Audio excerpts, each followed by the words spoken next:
കൽവരി ക്രൂശിൽ കാണും സ്നേഹത്തിൻ പൂർണ്ണത. ശത്രുവാം എന്നെ ദൈവം മിത്രമാക്കിയേ, രക്തവും ചിന്തി യേശു എന്നെ രക്ഷിപ്പാനായി. ഈ സ്നേഹസ്വരൂപൻ ആത്മസ്നേഹിതൻ, ദുഃഖത്തിൽ ആശ്വാസമായി, രോഗത്തിൽ എൻ സൗഖ്യമായി, ഘോര വിപത്തുകളിൽ എന്നെ ശാശ്വത പൂജകളാൽ മറുവോടടച്ചിടും. ഈ സ്നേഹസ്വരൂപൻ ആത്മസ്നേഹിതൻ, ഈ സ്നേഹസ്വരൂപൻ ആത്മസ്നേഹിതൻ. ക്രിസ്തുവിൻ സ്നേഹം എന്നെ നിർബന്ധിക്കുന്നതാ, എന്നെ തന്നെ വെറുത്ത് ക്രൂശെടുത്തു ഞാൻ. നിന്നെ ചുമന്നു പോ പാളയത്തിൻ തോറും. ഈ സ്നേഹസ്വരൂപൻ ആത്മസ്നേഹിതൻ. ക്രിസ്തുവിൻ സ്നേഹം എന്നെ നിർബന്ധിക്കുന്നതാ, എന്നെ തന്നെ വെറുത്ത് ക്രൂശെടുത്തു ഞാൻ. നിന്നെ ചുമന്നു പോ പാളയത്തിൻ പുറം. ഈ സ്നേഹസ്വരൂപൻ ആത്മസ്നേഹിതൻ. തൻ പുനരുത്ഥാനത്തിൻ ശക്തി ഞാൻ ധരിക്കുവാൻ, തൻ മരണത്തോടങ്ങേകി ബാധിക്കാൻ, ക്രിസ്തുവിൻ കഷ്ടങ്ങളിൽ പങ്കാളിയാകുവാൻ. ഈ സ്നേഹസ്വരൂപൻ ആത്മസ്നേഹിതൻ. ഒരിക്കലും ഒരിക്കലും ഞാൻ കൈവിടുകില്ല നിന്നെ, ഭയപ്പെടാതെ ഞാൻ കൂടെയുള്ളതാ. തീയിൽ കൂടി നടന്നാൽ നീ വെന്തു പോകുമോ, പെരുവെള്ളങ്ങൾക്കു നിന്നെ മുക്കാൻ കഴിയുമോ. ദുഃഖത്തിൻ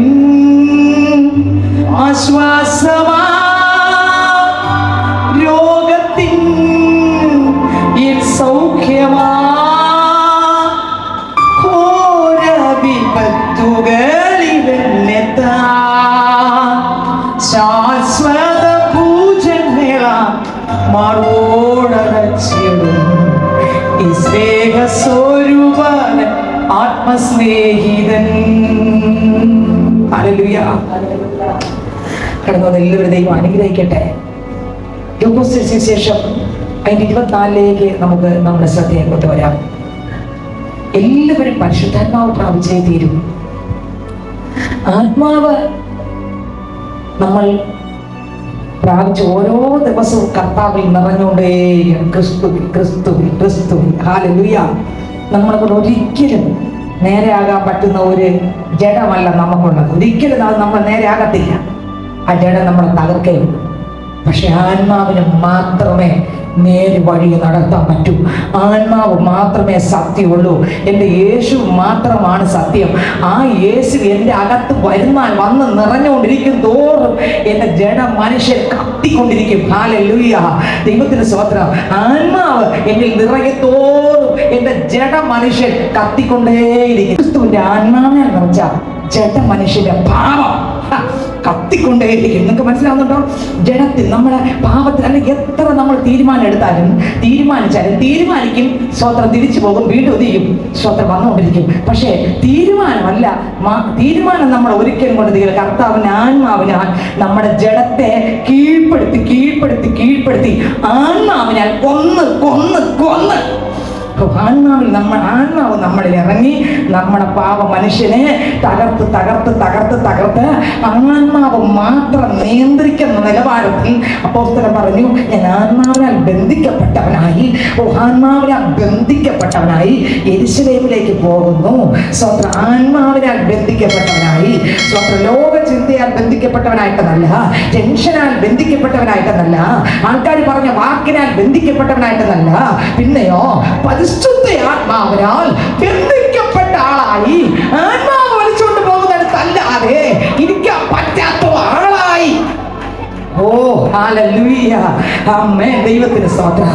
ലൂക്കോസിന്റെ സുവിശേഷം അതിന്റെ 24-ാം അധ്യായം വായിക്കുമ്പോൾ അതിനകത്ത് വായിച്ചു. ലൂക്കോസിന്റെ സുവിശേഷം അതിന്റെ 24-ാം അധ്യായം 44-ാം വചനം മുതൽ വായിക്കാം. ദൈവത്തിന് സ്തോത്രം. 44-ാം വാക്യം മുതൽ.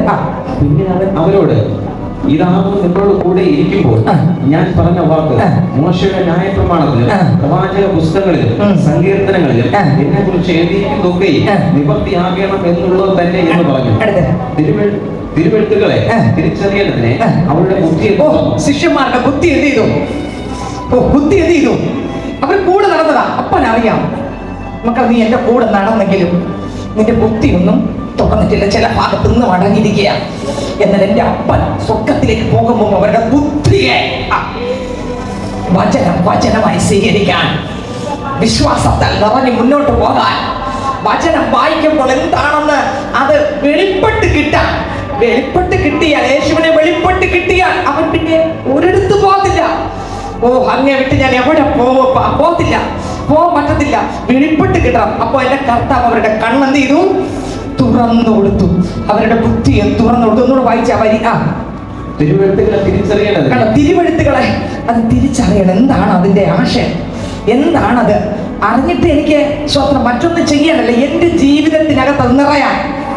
Oh Jesus, hallelujah. തിരുവെഴുത്തുകളെ അറിയേണ്ടതിന്, കണ്ടോ, തിരുവെഴുത്തുകളെ തിരിച്ചറിയേണ്ടതിന് അവരുടെ ബുദ്ധിയെ, ഇപ്പൊ ഇരുന്ന ബുദ്ധി ഏതാ? ലോകത്തിന്റെ ബുദ്ധി, ലോകത്തിന്റെ അറിവിന്റെ ബുദ്ധി, ജഡത്തിന്റെ ബുദ്ധി.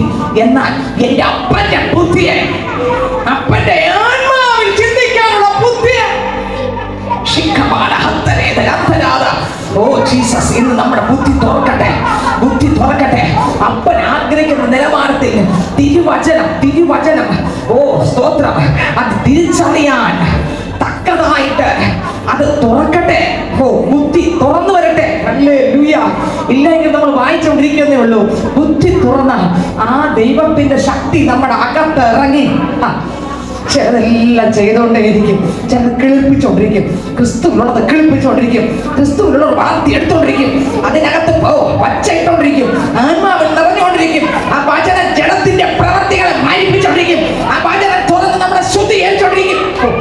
ജീസസ്, ദൈവശക്തി ഇന്ന് ഓരോ മക്കളുടെ പേര്, നമ്മുടെ ഓരോരുത്തരുടെ പേര് ദൈവത്തിന്റെ കൃപയെ പകരുവാൻ യേശുപ്പച്ചൻ മതിയായവനാണ്. ബുദ്ധിയെ തുറക്കുവാൻ യേശുപ്പച്ചൻ മതിയായവനാണ്. ആ കർത്താവ് വലിയ കർത്താവ് അത്രേ, ആ കർത്താവ് സർവശക്തനത്രേ.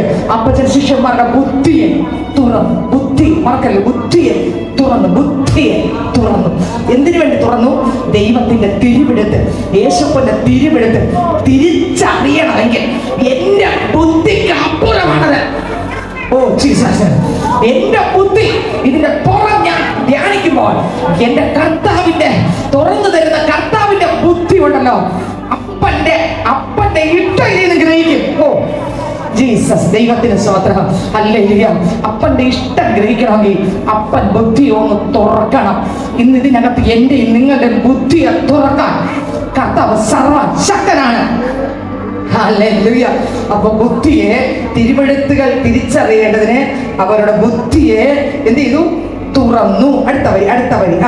ക്രിസ്തു കഷ്ടം അനുഭവിക്കുകയും മൂന്നാം നാൾ മരിച്ചവരിൽ നിന്ന് ഉയർത്തെഴുന്നേൽക്കുകയും അവന്റെ നാമത്തിൽ മാനസാന്തരവും പാപമോചനവും യെരൂശലേമിൽ തുടങ്ങി സകല ജാതികളിൽ പ്രസംഗിക്കുകയും വേണമെന്ന് എന്നിങ്ങനെ എഴുതിയിരിക്കുന്നു. കണ്ടോ, ഇത്രയും കാര്യം എവർക്കത് തുറന്നു.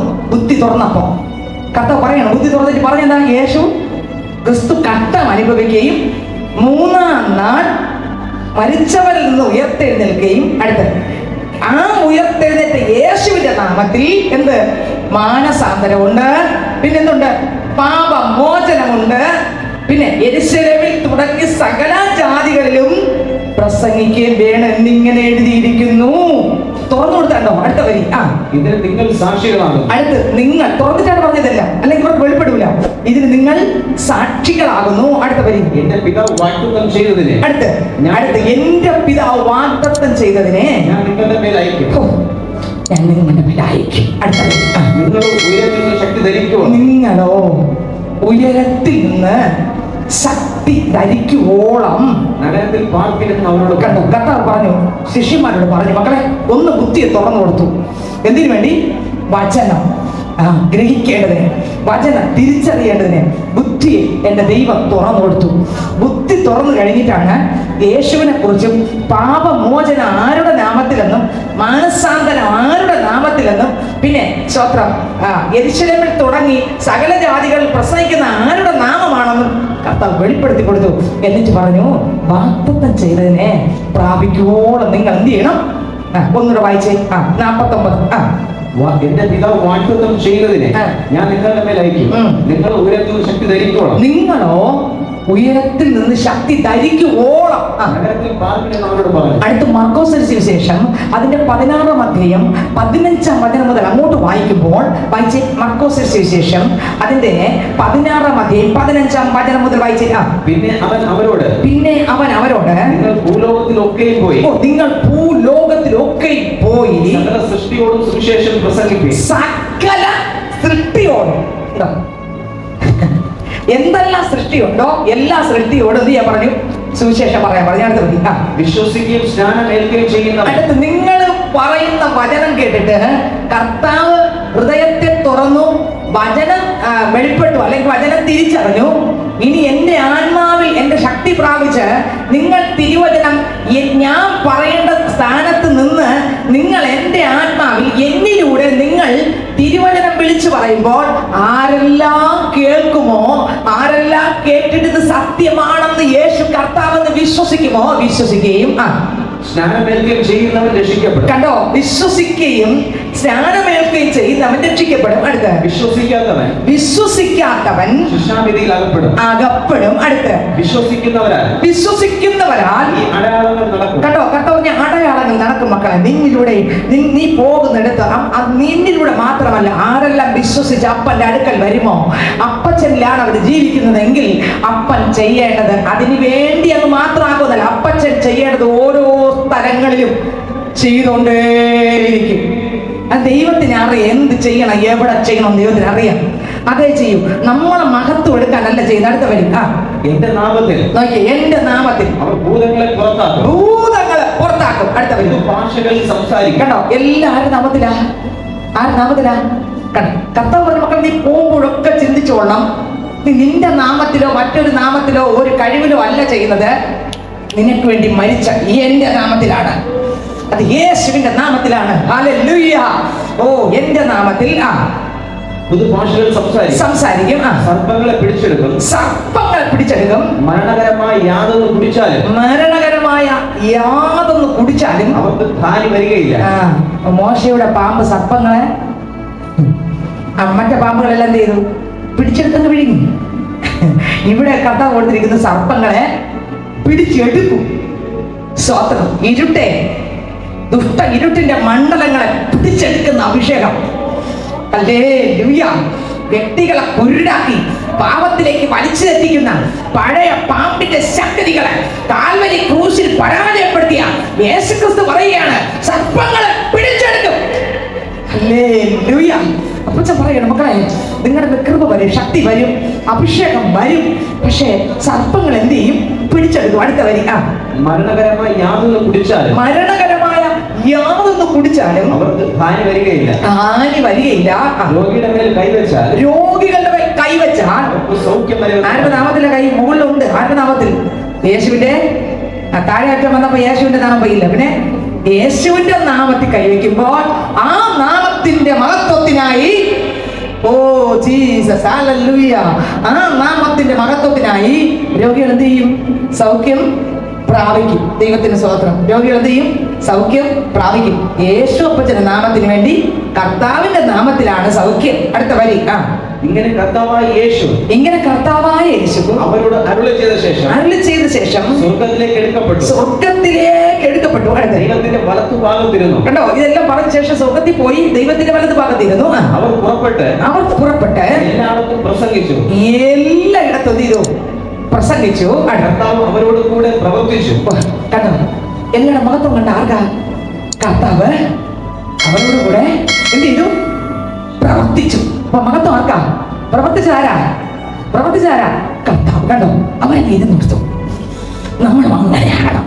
അത് ഇരുന്നൊടുക്കണം. ബാക്കി ആരും പ്രവർത്തിക്കും. അപ്പന്റെ കൈക്കകത്ത് ഇരുന്നൊടുക്കണം. വീട്ടിനകത്ത് പ്രാർത്ഥിച്ചുകൊണ്ട് അങ്ങ് കർത്താവിന്റെ കരത്തിനകത്ത് ഇരുന്നൊടുക്കണം. ബാക്കി അതിനകത്ത് മുതലെല്ലാം ചെയ്യുന്നതിന്റെ ദൈവമാണ്. മകത്ത് മുഴുവൻ ദൈവത്തിന് പോകണം. അങ്ങനെ നടക്കുമ്പോൾ വീട്ടിനകത്തുള്ള ഇരുട്ടുകൾ നീങ്ങും. അമ്മേ, വ്യത്യാസം വരും. ബന്ധനങ്ങൾ അഴിയും. ചങ്ങലകൾ പൊട്ടും. ദുർഭൂതങ്ങൾ കത്തും. കുടുംബ സമാധാനം വരും. മാത്രമല്ല അനേകർക്ക് വിടുതലായി മാറും. ഇതിനകത്ത് എത്രവർക്ക് ആഗ്രഹമുണ്ട്?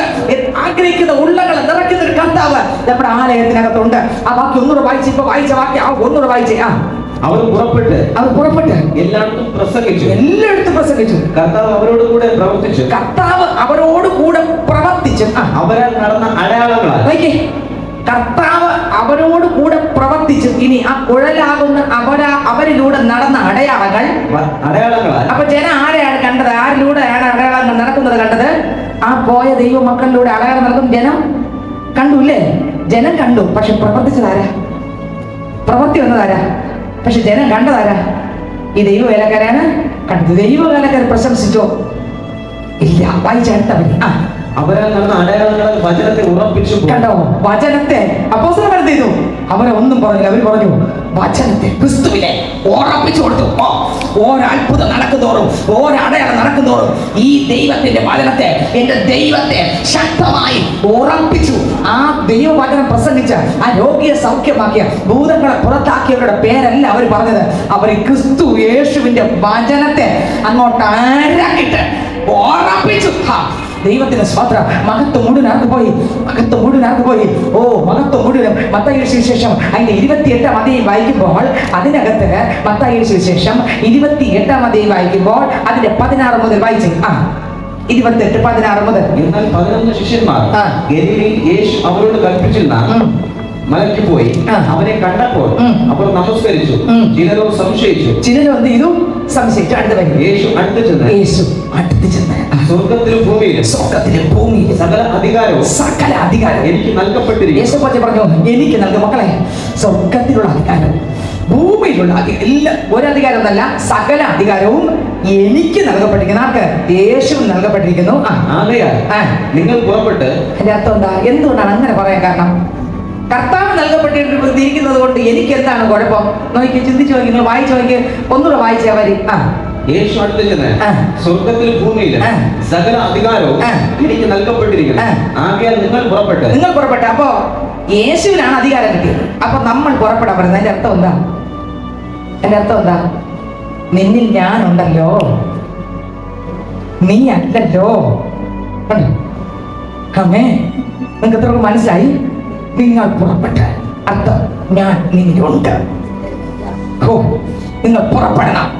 പുറപ്പെട്ട് അടുത്ത പിതാവിന്റെയും പുത്രന്റെയും ചെയ്യുന്നല്ല ഇത് ചെയ്യാവൂ. പിതാവിന്റെയും പുത്രന്റെയും പരിശുദ്ധാത്മാവിന്റെ നാമത്തിൽ സ്നാനം കഴിപ്പിച്ചു. ഞാൻ നിങ്ങളോട് കൽപ്പിച്ചതൊക്കെയും പ്രമാണിപ്പാൻ തക്കവണ്ണം ഉപദേശിച്ചുകൊണ്ട് സകല ജാതികളെ ശിഷ്യനാക്കിക്കൊള്ളുകയും. അടുത്ത വാക്യത്തിലൊരു കാര്യം. ഞാനോ ലോക അവസാനത്തോളം എല്ലാ നാളും നിങ്ങളോട് കൂടെ ഉണ്ട് എന്ന് അരുളി ചെയ്തു. അർത്ഥം എന്താ?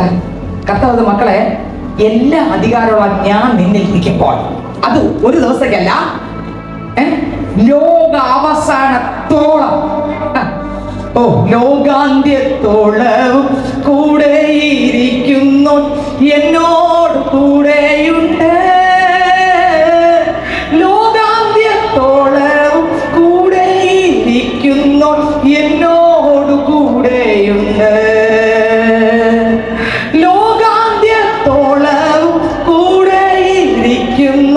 എന്നോട് കൂടെയുണ്ട്.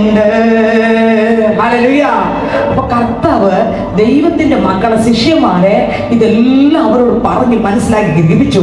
റോമർക്ക് ലേഖനത്തിലേക്ക് വരുമ്പോൾ 8-ാം അധ്യായത്തിലേക്ക് വരുമ്പോൾ യേശുക്രിസ്തു അവിടെ ഇങ്ങനെയാണ് ശിഷ്യന്മാരോട് പറഞ്ഞ് അവരെ ഉറപ്പിച്ച് അവരെ ബലപ്പെടുത്തി അവരെ ശക്തീകരിച്ചിട്ട് പറഞ്ഞു, മക്കളെ എന്റെ മേലെല്ലാം അധികാരമുണ്ട്, അതുകൊണ്ട് നിങ്ങൾ പുറപ്പെട്ടോളണം, നിങ്ങളല്ല ഞാൻ നിങ്ങൾ നിറഞ്ഞോളാം, അത് ഒരിക്കലും ഇറങ്ങി പോകത്തില്ല, ലോക അന്ത്യത്തോളം ഞാൻ നിന്നിരിക്കാം, നീ സർപ്പങ്ങളെ പിടിച്ചെടുക്കും, മരണകരമായി യാതൊന്നും കടിച്ചാലും കുടിച്ചാലും നിനക്ക് ഹാനി വരികയില്ല എന്ന് എന്റെ ദൈവം ഉപദേശിച്ചെങ്കിൽ അതേ വചനം ഇന്ന് ഇവിടെ കേട്ടോണ്ടിരിക്കുമ്പോൾ നമ്മുടെ മേലെ ആ വചനത്തിന്റെ ശക്തി വ്യക്തവും സ്പഷ്ടമായി വെളിപ്പെടുകയാണ്. ഹല്ലേലൂയ. അന്ന് സംസാരിച്ച അതേ വചനം, അന്ന് ശിഷ്യന്മാരോട് പറഞ്ഞ അതേ വചനം ഇന്ന് നമ്മളോട് ദൈവം സംസാരിക്കുകയാണ്. എന്നാൽ റോമർക്ക് ലേഖനം 8-ാം അധ്യായത്തിലേക്ക് വരുമ്പോൾ അപ്പോസ്തലൻ ഇതിനെ കുറിച്ച് എന്ത് പറഞ്ഞു? 8-ാം അധ്യായം അതിന്റെ 9-ാം വാക്യം വായിക്കുമ്പോൾ 9 മുതൽ അങ്ങോട്ട് വായിച്ചേ. ദൈവത്തിന്റെ ആത്മാവ് നിങ്ങളിൽ വസിക്കുന്നു എന്ന് വരികയും ജഡ സ്വഭാവമുള്ളവരല്ല. നിങ്ങളോ ദൈവത്തിന്റെ ആത്മാവ് നിങ്ങളിൽ വസിക്കുന്നു എന്ന് വരികയും ജഡ സ്വഭാവമുള്ളവരല്ല. കണ്ടോ, പൗലോസ് അപ്പോസ്തലൻ പറയുകയാണ്, മക്കളെ എന്റെ അപ്പന്റെ ആത്മാവ് വസിച്ചാണല്ലോ, നിന്റെ മേൽ ജഡത്തിന്റെ സ്വഭാവം വരില്ല. കണ്ടോ, ജഡ സ്വഭാവം വരാതിരിക്കണമെങ്കിൽ ഒരേ ഒരു വഴി, ദൈവത്തിന്റെ ആത്മാവിനെ സെക്കൻഡ് ബൈ സെക്കൻഡ്. അപ്പോസ്തലന്മാർ എന്തുകൊണ്ട് ഈ ജഡസ്വഭാവം കത്തിക്കൊണ്ടിരുന്നു? ഞാൻ നേരത്തെ പറഞ്ഞു കത്തുന്നത് എങ്ങനെയെന്ന്. കത്തിക്കൊണ്ടിരുന്നു, അവരുടെ മേൽ സെക്കൻഡ് ബൈ സെക്കൻഡായി അതിനെ കത്തിക്കുന്ന ആത്മാവിന്റെ ഒരു പ്രവാഹം അവരുടെ മേൽ നിറഞ്ഞുകൊണ്ടിരുന്നു. ഇന്ന് ഇതിനകത്ത് ജഡത്തിന്റെ പ്രവൃത്തികളെ മരിപ്പിക്കുന്ന പരിശുദ്ധാത്മാവിന്റെ ശക്തി. ഹല്ലേലൂയ, ഹല്ലേലൂയ, ഹല്ലേലൂയ, ഹല്ലേലൂയ, ഹല്ലേലൂയ, ഹല്ലേലൂയ. ദൈവത്തിന് മഹത്വം, ദൈവത്തിന് മഹത്വം, ദൈവത്തിന് മഹത്വം. അപ്പോസ്തലൻ പറഞ്ഞു, നിങ്ങളോ ദൈവത്തിന്റെ ആത്മാവ് നിങ്ങൾ വസിക്കുന്നു എന്ന് വരികിൽ ജഡസ്വഭാവമുള്ളവരല്ല, ആത്മസ്വഭാവമുള്ളവരത്രേ. അപ്പോസ്തലന്മാർ ആത്മസ്വഭാവമുള്ളവരായി നടന്നു. കാരണം വേറൊന്നുമല്ല, എന്റെ അപ്പൻ ഉറപ്പിച്ചു കൊടുത്ത വചനത്തിൽ അവന് നിലനിന്ന്, ക്രിസ്തുവിൽ നിലനിന്ന്, ക്രിസ്തുവിന്റെ വചനത്തിൽ നിലനിന്ന് ആത്മാവിന്റെ ശക്തി സെക്കൻഡ് ബൈ സെക്കൻഡായി. ഹല്ലേലൂയ, ഹല്ലേലൂയ, ഹല്ലേലൂയ. സെക്കൻഡ് ബൈ സെക്കൻഡായി, ഓരോ സെക്കൻഡ് ദൈവത്തിൽ നിന്ന് ആത്മാവിന്റെ ശക്തിയെ പ്രാപിച്ചിട്ടേ ഇരുന്നു. അപ്പൊ അവർക്കറിയാം, അവരിൽ ദൈവത്തിന്റെ ആത്മാവ് ഉള്ളത് കൊണ്ട്, അവർ ദൈവം വസിച്ചത് കൊണ്ട് ജഡ സ്വഭാവമുള്ളവരല്ല. ദൈവത്തിന്റെ ആത്മാവ് നിങ്ങളിൽ വസിക്കുന്നു എന്ന് വരികിൽ, നിങ്ങളോ ദൈവത്തിന്റെ ആത്മാവ് നിങ്ങൾ വസിക്കുന്നു എന്ന് വരികിൽ നിങ്ങൾ ജഡ സ്വഭാവമുള്ളവരല്ല, ആത്മസ്വഭാവമുള്ളവരാത്രേ, ആത്മസ്വഭാവമുള്ളവരാത്രേ. അപ്പോസ്തലൻ പറയുന്ന, മക്കളെ എന്റെ ജഡത്തിൽ ഒരിക്കലും നന്മയില്ലായിരുന്നു, പക്ഷെ ഒരുവനുണ്ടല്ലോ എന്റെ ജഡത്തെ കീഴടക്കുന്ന ആത്മാവിനെ.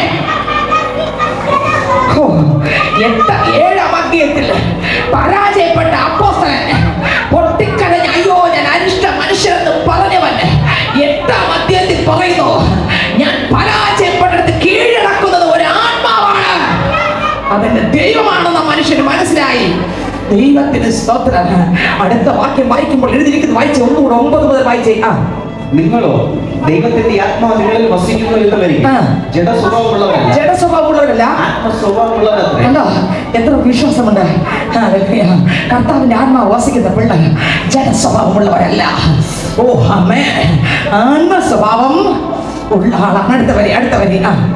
ക്രിസ്തുവിന്റെ ആത്മാവില്ലാത്തവൻ. കണ്ടോ, എന്തുകൊണ്ടാണ് അപ്പോസ്തലൻ ഉറപ്പിക്കുകയാണ്, മക്കളെ യേശുക്രിസ്തു ശിഷ്യന്മാർക്ക് ഉറപ്പിച്ചു കൊടുത്തു, പക്ഷെ ഞാനും നിങ്ങൾ ഉറപ്പിക്കുകയാണ്, ദൈവത്തിന്റെ ആത്മാവ്, നിങ്ങളോ ദൈവത്തിന്റെ ആത്മാവ് നിങ്ങൾ വസിക്കുന്നതെന്ന് വരികിൽ ജഡത്തിന്റെ സ്വഭാവമുള്ളവരല്ല, ആത്മസ്വഭാവമുള്ളവരാണ്. പക്ഷേ ക്രിസ്തുവിന്റെ ആത്മാവില്ലാത്തവൻ ആർക്കുള്ളവനല്ല, ക്രിസ്തുവിനുള്ളവൻ അല്ല. അടുത്ത വരി. ക്രിസ്തു നിങ്ങളിൽ ഉണ്ടെങ്കിലോ ശരീരം പാപനിമിത്തം മരിക്കേണ്ടതെങ്കിലും, ശരീരം പാപനിമിത്തം മരിക്കേണ്ടതെങ്കിലും ആത്മാവ് നീതി നിമിത്തം, യേശുവിന്റെ നീതി നിമിത്തം ജീവനാകുന്നു. യേശുവിന്റെ നീതി നിമിത്തമാണിത് ജീവൻ. ദൈവത്തിന് സ്വതാർത്ഥമാക്കി വായിച്ചേ. യേശുവിനെ മരിച്ചവരിൽ നിന്ന് അടുത്ത് ഈ ആത്മാവ് ഉണ്ടെങ്കിൽ ആണെങ്കിലേ യേശുവിനെ മരിച്ചവരിൽ നിന്ന് ഉയർപ്പിച്ചവന്റെ ആത്മാവ് നിങ്ങളിൽ വസിക്കുന്നുവെങ്കിൽ ക്രിസ്തു യേശുവിനെ മരണത്തിൽ നിന്ന് ഉയർപ്പിച്ചവൻ നിങ്ങളിൽ വസിക്കുന്ന തന്റെ ആത്മാവിനെ കൊണ്ട് നിങ്ങളുടെ മർത്യശരീരങ്ങളെ ജീവിപ്പിക്കുന്നത് എന്ത് വേണം? ഈ ആത്മാവാണ് ആവശ്യം. ഹല്ലേലൂയ. പഴയ നിയമം ധ്യാനിക്കുമ്പോൾ സ്തോത്രം, രാജാക്കന്മാരുടെ പുസ്തകം ധ്യാനിക്കുമ്പോൾ പ്രവാചകൻ മരിച്ചു, കല്ലറിൽ അടക്കപ്പെട്ടു അല്ലേ? ഒരു വർഷമായപ്പോൾ വേറൊരു ബോഡി ആ മരിച്ച ബോഡിയിലേക്ക് വീണു അല്ലേ? ആ മരിച്ച ബോഡിയെ ഉയർപ്പിക്കുന്ന ആത്മാവ് ഈ ബോഡിയിലെ ദൈവത്തിന് സ്തോത്രം. പഴയ നിയമത്തിനകത്ത് അതുണ്ട്. സ്തോത്രം. നിങ്ങൾക്ക് മനസ്സിലാവുന്നുണ്ടോ? ഹല്ലേലൂയ. ഉയർപ്പിക്കുന്ന ജീവിപ്പിക്കുന്ന ആത്മാവ്. ഒന്നുകൂടെ വായിച്ചാൽ വരി. യേശുവിനെ ഉയർപ്പിച്ചവരിൽ നിന്ന് യേശുവിനെ മരിച്ചു ഉയർപ്പിച്ചവന്റെ ആത്മാവ് നിങ്ങളിൽ വസിക്കുന്നു എങ്കിൽ ക്രിസ്തു യേശുവിനെ മരണത്തിൽ നിന്ന് ഉയർപ്പിച്ചവൻ നിങ്ങളിൽ വസിക്കുന്ന തന്റെ ആത്മാവിനെ കൊണ്ട് നിങ്ങളുടെ മർത്യശരീരങ്ങളെ എന്ത് ചെയ്യും? ജീവിപ്പിക്കുന്നത് എന്ത് വേണം? ആത്മാവ് വേണം. അപ്പോ മത്തായി, മർക്കോസും ലൂക്കോസിലും കർത്താവ് വചനത്തെ ഉറപ്പിച്ച് ആത്മാവിനെ പ്രാപിക്കണമെന്ന് പറഞ്ഞ് കർത്താവ് അവരുടെ ഹൃദയത്തെ സ്തോത്രം തുറന്നു കൊടുത്തു. വചനം ഗ്രഹിക്കാൻ വേണ്ടി അവരെ കണ്ണുകളെ തുറന്നു, അവരുടെ ഹൃദയത്തെ തുറന്നു കൊടുത്തു. എന്നാൽ ഉറപ്പിച്ചു. അഭിഷേകം പ്രാപിക്കുന്ന കാര്യം പറഞ്ഞു, വാഗ്ദത്തത്തെ കുറിച്ച് പറഞ്ഞു, വാഗ്ദത്തം എല്ലാം പ്രാപിക്കുന്ന കാര്യങ്ങളെല്ലാം കുറിച്ച് പറഞ്ഞു. എന്നാൽ ആ കൃപകൾ പ്രാപിച്ചുകൊണ്ടിരുന്ന അപ്പോസ്തലൻ പറയുകയാണ്, ആ ദൈവത്തിന്റെ ആത്മാവുള്ളവൻ ദൈവത്തിൻ്റെതാണ്, അവൻ ജഡികനല്ല, അവൻ ആത്മീകനാണ് എന്ന് പറഞ്ഞിട്ട് പറയുകയാണ്, ക്രിസ്തുവിന്റെ ആത്മാവില്ലാത്ത ആരെങ്കിലും ഉണ്ടെങ്കിൽ അത് ദൈവത്തിൻ്റെതല്ല. വീട് താഴോട്ട് വരുമ്പോൾ സ്തോത്രം, ഈ ആത്മാവ് മർത്യ ശരീരങ്ങളെ ജീവിപ്പിക്കുന്ന ആത്മാവാണ്. അപ്പൊ ആത്മാവിന്റെ വിലയാണ് ഞാൻ പറയുന്നത്. മർത്യ ശരീരങ്ങളെ ജീവിപ്പിക്കണമെങ്കിൽ കർത്താവിന്റെ ആത്മാവ് എന്റെ അകത്തുണ്ടായിരിക്കണം, ഇല്ലെങ്കിൽ ജീവിക്കത്തില്ല. അടുത്ത വരി 12 വാക്യം. ആകയാൽ സഹോദരന്മാരെ, നാം ജഡത്തെ അനുസരിച്ച് ജീവിക്കേണ്ടതിന് ജഡത്തിനല്ല കടക്കാരാകും. അടുത്ത വരി. നിങ്ങൾ ജഡത്തെ അനുസരിച്ച് ജീവിക്കുന്നു. ജഡത്തിൽ പറയുന്ന കാര്യങ്ങൾ അനുസരിച്ച് ഞാൻ ജീവിക്കുന്നുവെങ്കിൽ മരിക്കും നിശ്ചയം. ഉറപ്പായിട്ട് ഞാൻ പാപത്തിൽ മരിക്കും. ആത്മാവിനാൽ എന്റെ ശരീരത്തിന്റെ പ്രവൃത്തികളെ മരിപ്പിക്കുന്നു എങ്കിലോ. കണ്ടോ, ഞാൻ തീരുമാനിച്ചൊന്നും പറ്റത്തില്ല. ഈ ആത്മാവിനാൽ ജഡം എന്ത് ചെയ്യണം? എന്റെ ജഡം പറയും, നീ ഒന്നും ഒരു തീരുമാനമില്ല. 1 മണിക്കൂർ 2 മണിക്കൂർ ഒരു ദിവസം അല്ലെങ്കിൽ 3 ദിവസത്തെ ഉപവാസ പ്രാർത്ഥനയ്ക്ക് നിൽക്കും. 4ന്റെ അന്നും കൂടെ അതിന്റെ കാറ്റ് നിൽക്കും. 5ന്റെ അന്ന് 5ന്റെ അന്ന് കാണത്തില്ല. കാരണം എന്താ? ജഡമാണ് തീരുമാനിച്ചത്. ആത്മാവ് തീരുമാനിച്ച് കീഴടക്കിയാലോ അടങ്ങിയത് തന്നെ. അവന് അടങ്ങി, അവന് അനങ്ങാൻ പറ്റത്തില്ല. ഹല്ലേലൂയ. എന്നിട്ട് മനസ്സിലായോ? ആത്മാവ് ഒതുക്കുന്നതും ജഡ ഒതുക്കുന്നതും തമ്മിലുള്ള വ്യത്യാസം. ജഡ ഒതുക്കിയാൽ കാറ്റ് തീരുമ്പോ സംഭവം ചാടി എഴുന്നേൽക്കും. പക്ഷെ ആത്മാവ് അടക്കിയത് തന്നെ. അടുത്തവർ വായിച്ച്. ആത്മാവിനാൽ ശരീരത്തിന്റെ പ്രവൃത്തികളെ മരിപ്പിക്കുന്നു എങ്കിലോ നിങ്ങൾ ജീവിക്കും. അവിടെയാണ് ജീവിക്കുന്നത്. അല്ലെങ്കിൽ ഞാൻ എന്ത് ചെയ്യും? തീരുമാനിച്ച് മരിക്കുക എന്നല്ലാതെ ഒന്നും നടക്കാൻ എന്റെ തീരുമാനത്തിന് അത്രയും വിലയേ ഉള്ളൂ. പക്ഷെ ദൈവത്തിന്റെ ആത്മാവിന് എല്ലാം സാധ്യമാണ്. അപ്പൊ പരിശുദ്ധി ആത്മാവ് കൂടിയേ തീരും. ഈ ആത്മാവിനാൽ ജഡ മനുഷ്യൻ മരിക്കണം. ഈ ആത്മാവ് പ്രാപിച്ചാലേ ജഡ മനുഷ്യൻ മരിക്കത്തുള്ളൂ. അപ്പൊ പരിശുദ്ധി ആത്മാവ് ഇല്ലാതെ ഞാൻ പറയാം, ഏത് കാര്യത്തിന് എന്ത് വേണം? പരിശുദ്ധാത്മാവ് വേണം. നമ്മൾ ചോദിക്കും, പരിശുദ്ധാത്മാവില്ലെങ്കിൽ, ശക്തി ഇല്ലെങ്കിൽ നമ്മൾ പറയും അത് ചെയ്യാൻ പറ്റത്തില്ല, ഇത് ചെയ്യാൻ പറ്റില്ല. ശരിയാണ്, അത് ശരിയാണ്. പക്ഷേ പരിശുദ്ധാത്മാവ് നമ്മുടെ മേൽ തരുന്നത് ഒന്നാമത് എന്തിനു വേണ്ടിയാണ്? എന്തിനു വേണ്ടിയാ? എന്റെ ജഡം മരിച്ചില്ലെങ്കിൽ ഞാൻ ഈശോത്ര നരകത്തിക്കാതെ പോകും. ഇതിനെ മരിപ്പിക്കാനാണ് എന്ത് വരുന്നത്? മനസ്സിലാവുന്നുണ്ടോ? പരിശുദ്ധാത്മാവ് എന്തിനാ? എന്റെ ജഡം മരിക്കണം. ഇത് മരിക്കാൻ വേറെ ഒരു മരുന്നും ഇല്ല. അപ്പൊ ജഡം മരിക്കണമെങ്കിൽ എന്നിൽ എന്ത് നിറയണം? ബാക്കിയെല്ലാം പിന്നെ, ശുശ്രൂഷ എല്ലാം പിന്നെ, വചനപ്രസംഗം എല്ലാം പിന്നെ, ബാക്കിയെല്ലാം പിന്നെയാണ്. എന്റെ ജഡം മരിച്ചില്ലെങ്കിൽ താൻ ചത്ത് മീൻ പിടിക്കും, തനിക്ക് ഉപകാരവും ഇല്ല. കണ്ടോ? താൻ സ്വർഗത്തിൽ കാണത്തില്ല, ബാക്കിയുള്ളവരല്ല താൻ ജഡം പാവം ചെയ്ത് തകർന്ന് തരിപ്പണാവും. അതേസമയം ഞാൻ പ്രസംഗിക്കുന്നതല്ല, നമ്മൾക്ക് കർത്താവ് ഏൽപ്പിച്ച ശുശ്രൂഷ ചെയ്യുകയും വേണം, നമ്മളിലൂടെ ക്രിസ്തു യേശു ജീവിക്കുകയും വേണം. ഓ ഹല്ലേലൂയ! നമ്മളിൽ ക്രിസ്തു യേശു ജീവിക്കുകയും വേണം, കർത്താവ് ഏൽപ്പിച്ചത് വിശ്വസ്തയോടെ നടക്കുകയും വിശ്വസ്തയോടെ പോകണം. ഹല്ലേലൂയ! നിങ്ങൾക്ക് എത്രയൊക്കെ മനസ്സിലാകുന്ന എനിക്ക് അറിഞ്ഞുകൂടാ. ദൈവത്തിന് സ്തോത്രം. എഫെസ്യർ ലേഖനം ധ്യാനിക്കുമ്പോൾ നിങ്ങൾക്ക് ഇത് മനസ്സിലായി എന്ന് ഞാൻ വിശ്വസിക്കുന്നു. എഫെസ്യർ ലേഖനം വായിക്കുമ്പോൾ അതിന്റെ 4-ാം അധ്യായം 11-ാം വാക്യം മുതൽ വായിക്കുമ്പോൾ വായിച്ച് 4:11 മുതൽ അകത്താഴത്തിൽ ഇറങ്ങട്ടെ. അവൻ ചിലരെ അപ്പോസ്തലന്മാരായും ചിലരെ പ്രവാചകന്മാരായും ചിലരെ സുവിശേഷകന്മാരായും ചിലരെ ആരാക്കി സുവിശേഷകന്മാരായും ചിലരെ ഇടയന്മാരായും നിയമിച്ചിരിക്കുന്നു. കണ്ടോ, എന്തിനാണ് ഇവരെ നിയമിച്ചിരിക്കുന്നത്? സ്തോത്രം. ജനത്തെ കീഴടക്കാൻ വേണ്ടിയാണോ? അല്ല. ഭരിക്കാൻ വേണ്ടിയാണോ? അല്ല. അവരെ എപ്പോഴും വിരൽത്തുമ്പിൽ നിർത്തി പ്രസംഗിക്കുന്ന ഞാനെല്ലാം തികഞ്ഞ ആളാണ്, നീ തികഞ്ഞു, അതിനാണോ? അല്ല. പിന്നെ എന്തിനെ? 11 വായിച്ചേ. വചനം വ്യക്തമായിട്ട് അകത്തറങ്ങട്ടെ നമ്മുടെ അകത്ത്. അവൻ ചില അപ്പോസ്തലന്മാരായും ചിലരെ പ്രവാചകന്മാരായും ചിലരെ സുവിശേഷകന്മാരായും ചിലരെ ഇടയന്മാരായും ഉപദേഷ്ടകന്മാരായും നിയമിച്ചിരിക്കുന്നു. അടുത്ത വരി, അത് നാം എല്ലാവരും വിശ്വാസത്താൽ, അത് നാം, വാക്കുകളൊന്നും വിടില്ല, അത് നാം, ഏത് നാം? മുകളിൽ കിടക്കുന്ന ഇവരെ ആക്കിയിരിക്കുന്നത് നാം വിശ്വാസത്താൽ എല്ലാവരും, ഒരാളല്ല, എല്ലാവരും വിശ്വാസത്തിലും ദൈവപുത്രനെ കുറിച്ചുള്ള ഒന്ന് വിശ്വാസത്തിൽ വരണം. അതിനാണ് മുകളിൽ തന്നിരിക്കുന്നത്. കണ്ടോ, അവരിലൂടെ നമുക്ക് എന്ത് വരണം? അവരിലൂടെ ദൈവം പകരുന്ന അഭിഷേകത്തിൽ നിന്നുകൊണ്ട് അവരുടെ ശുശ്രൂഷയിലൂടെ ഒന്ന് നമുക്ക് എന്ത് വരണം? വിശ്വാസം വരണം. അതിന്റെ ഓപ്പോസിറ്റ് എന്തോന്നാ? അവിശ്വാസം. ഈ വിശ്വാസം ഇല്ലെങ്കിൽ വരുന്നത് അവിശ്വാസമാണ്. അവിശ്വാസം ഭയങ്കര വലിയ പാപമാണ്. അവിശ്വാസം എവിടെ പോകും? അത്ര വലിയ പാപം അത്.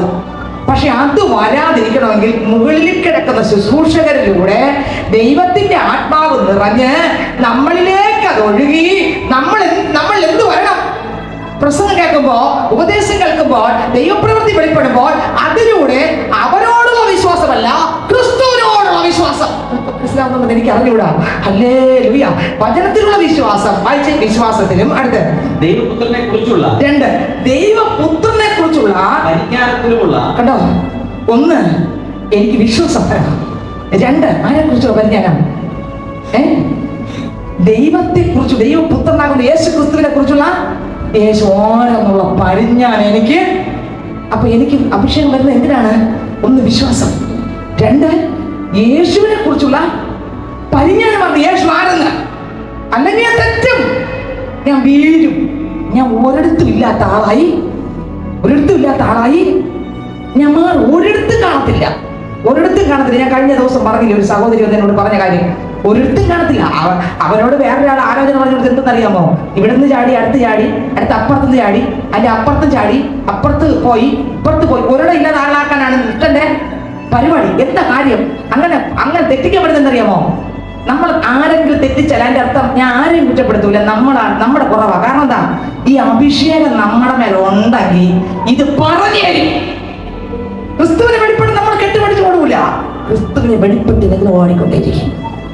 താഴോട്ടുണ്ട്. സ്വന്തം 1 വിശ്വാസം വേണം, 2 ക്രിസ്തുവേശുവിന്റെ പരിജ്ഞ. അല്ലെങ്കിൽ സ്വത്രം കൊള്ളുള്ള കാലം എന്ത് ചെയ്യും?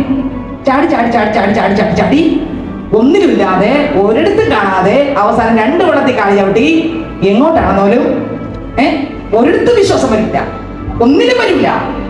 അങ്ങനെ ക്രിസ്തുവില്ലാത്ത ഒരാളായി അവസാനം തീരും. പിന്നെ നമ്മൾ വിധിക്കുന്നവരായി മാറും.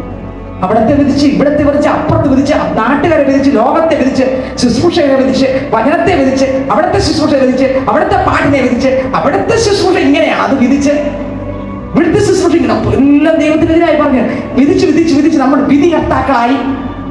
മനസ്സിലായോ? ഹല്ലേലൂയ! കാട് കടന്ന് ഒരാളിനെ രക്ഷയിലേക്ക് കൊണ്ടുവരാൻ പോകും. ആ കാട് കടന്നു പോയി രക്ഷയിലേക്ക് കൊണ്ടുവന്നവന്റെ വിഷയം കാണുമ്പോൾ മറ്റേ ആൾ അധികം വചനത്തിൽ എന്തോന്നാ കിടക്കുന്നത്? ഒരാളുടെ കാടും കരയും കടന്നു പോയി ചെന്ന് മത്തായിയുടെ സുവിശേഷം 24 എന്നാണ് എന്റെ ഓർമ്മ. ചെന്ന് ഒരാളിനെ കൊണ്ടുവരാൻ നോക്കും. പക്ഷേ 23 അധ്യായത്തിൽ കൊണ്ടുവരാൻ നോക്കും. വായിച്ചേ, 13 മുതൽ വായിച്ചേ. ശാസ്ത്രിമാരും പരീക്ഷന്മാരുമായുള്ളവരെ, നിങ്ങൾക്ക് കഷ്ടം. നിങ്ങൾ മനുഷ്യർക്ക് സ്വർഗരാജ്യം അടച്ചു കളയുന്നു. നിങ്ങൾ കടക്കുന്നില്ല, കടക്കുന്നവരെ കടപ്പാൻ സമ്മതിക്കുന്നതുമില്ല. കപട വ്യക്തിക്കാരന്മാരായ ശാസ്ത്രിമാരും പരീക്ഷന്മാരുമായുള്ളവരെ, നിങ്ങൾക്ക് കഷ്ടം. നിങ്ങൾ വിധവമാരുടെ വീടുകളെ വിഴുക്കുകയും ഉപായ രൂപേണ ദീർഘമായി പ്രാർത്ഥിക്കുകയും ചെയ്യുന്നു. ഉപായ രൂപേണ ദീർഘമായിട്ടുള്ള പ്രാർത്ഥന ഉണ്ട് മനുഷ്യനെ തെറ്റിക്കാൻ. ഇതൊക്കെ പ്രസംഗിച്ച് ആരെങ്കിലും അംഗീകരിക്കും സഹോദരങ്ങൾ? പറയും ആ ശാലിനി സിസ്റ്റർ ദുരുപദേശ പ്രദർശനത്തെ പറയുന്നത്. ഇത് ബൈബിളിലുള്ള വാക്യമാണ് കേട്ടോ. ഈ പേരും പറഞ്ഞ് എന്തെല്ലാം നടക്കുമെന്ന് അറിയാമോ? ഞാൻ പറഞ്ഞില്ലേ അന്നൊരു കഴിഞ്ഞ ആഴ്ച ഇന്ന് വന്നിട്ടില്ല, കഴിഞ്ഞ ആഴ്ച പറഞ്ഞില്ലേ? സ്തോത്രം, ഹല്ലേലൂയ, ദൈവത്തിന് മഹത്വം. കണ്ടോ, പലതും നടക്കും, പല തെറ്റുകളെയും എന്തെന്ന് നമ്മൾ എഫെസ്യരിൽ ധ്യാനിക്കും. വായിച്ച് ഈ വായിച്ച വരി ഒന്നുകൂടെ വായിച്ച്. നിങ്ങൾ വിധവമാരുടെ വീടുകളെ വിഴുങ്ങുകയും ഉപായ രൂപേണ ദീർഘമായി പ്രാർത്ഥിക്കുകയും ചെയ്യുന്നു. ഇത് ഹേതുവായി നിങ്ങൾക്ക് കടുമയേറിയ ശിക്ഷാവിധി വരും. മര്യാദയ്ക്ക് സത്യത്തിലും ആത്മാവിൽ ആരാധിച്ചു പോകുന്ന അനേകരെ തെറ്റിക്കാൻ നിന്ന് വചനത്തിൽ പറയുന്നു, ലേഖനത്തിൽ പറഞ്ഞു, വൃദ്ധന്മാരെ എന്ത് ചെയ്യുന്നു? തെറ്റിച്ചു കളയുന്ന ദൈവത്തിൽ ഉറച്ചു നിൽക്കുന്ന വൃദ്ധന്മാരെ പോലും തെറ്റിച്ച്, അതല്ല ഇതാണ്, അപ്പുറത്തല്ല ഇപ്പുറത്താണ്, മാന്യമായിട്ട് ദൈവഭാഗത്ത് നിന്ന് ദൈവവചനത്തിൽ മുറുകെ പിടിച്ച് ക്രിസ്തു മാത്രം മതിയെന്ന് നിൽക്കുന്ന ഒരുപാട് പേര് ഇന്ന് എന്ത് ചെയ്തിരുന്നു? തെറ്റിച്ചു വല്ലാത്തൊരു വലയിൽ കുടുക്കാൻ വേണ്ടി പലതും ഓഫർ കൊടുത്ത് സ്വത്രം ചെയ്തുകൊണ്ടിരിക്കുക ഇതിനകത്ത് സഹോദരങ്ങളെ. ഹല്ലേലൂയ. എന്തുകൊണ്ടാണെന്ന് എഫെസ്യരിലുണ്ട്, നമ്മൾ ധ്യാനിക്കാൻ മനസ്സിലാവും. വായിച്ച ഇനി അടുത്ത വരി, ഇപ്പൊ വായിച്ച മത്തായി. കപടഭക്തിക്കാരായ ശാസ്ത്രിമാരും പരീക്ഷന്മാരുമായുള്ളവരെ, നിങ്ങൾക്ക് കഷ്ടം. നിങ്ങൾ ഒരുത്തനെ മതത്തിൽ ചേർക്കുവാൻ, ഇത് പറയാൻ ഇവിടെ വന്നു, നിങ്ങൾ ഒരുത്തനെ മതത്തിൽ ചേർക്കുവാൻ കടലും കരയും ചുറ്റി നടക്കും. അയാളെ മതത്തിൽ ചേർക്കുന്നത് പള്ളി വരണം, ആരാധനയ്ക്ക് വരണം, യേശുവിനെ കണ്ടുമുട്ടണം എന്നൊക്കെ പറയാൻ വേണ്ടി എവിടെ പോകും?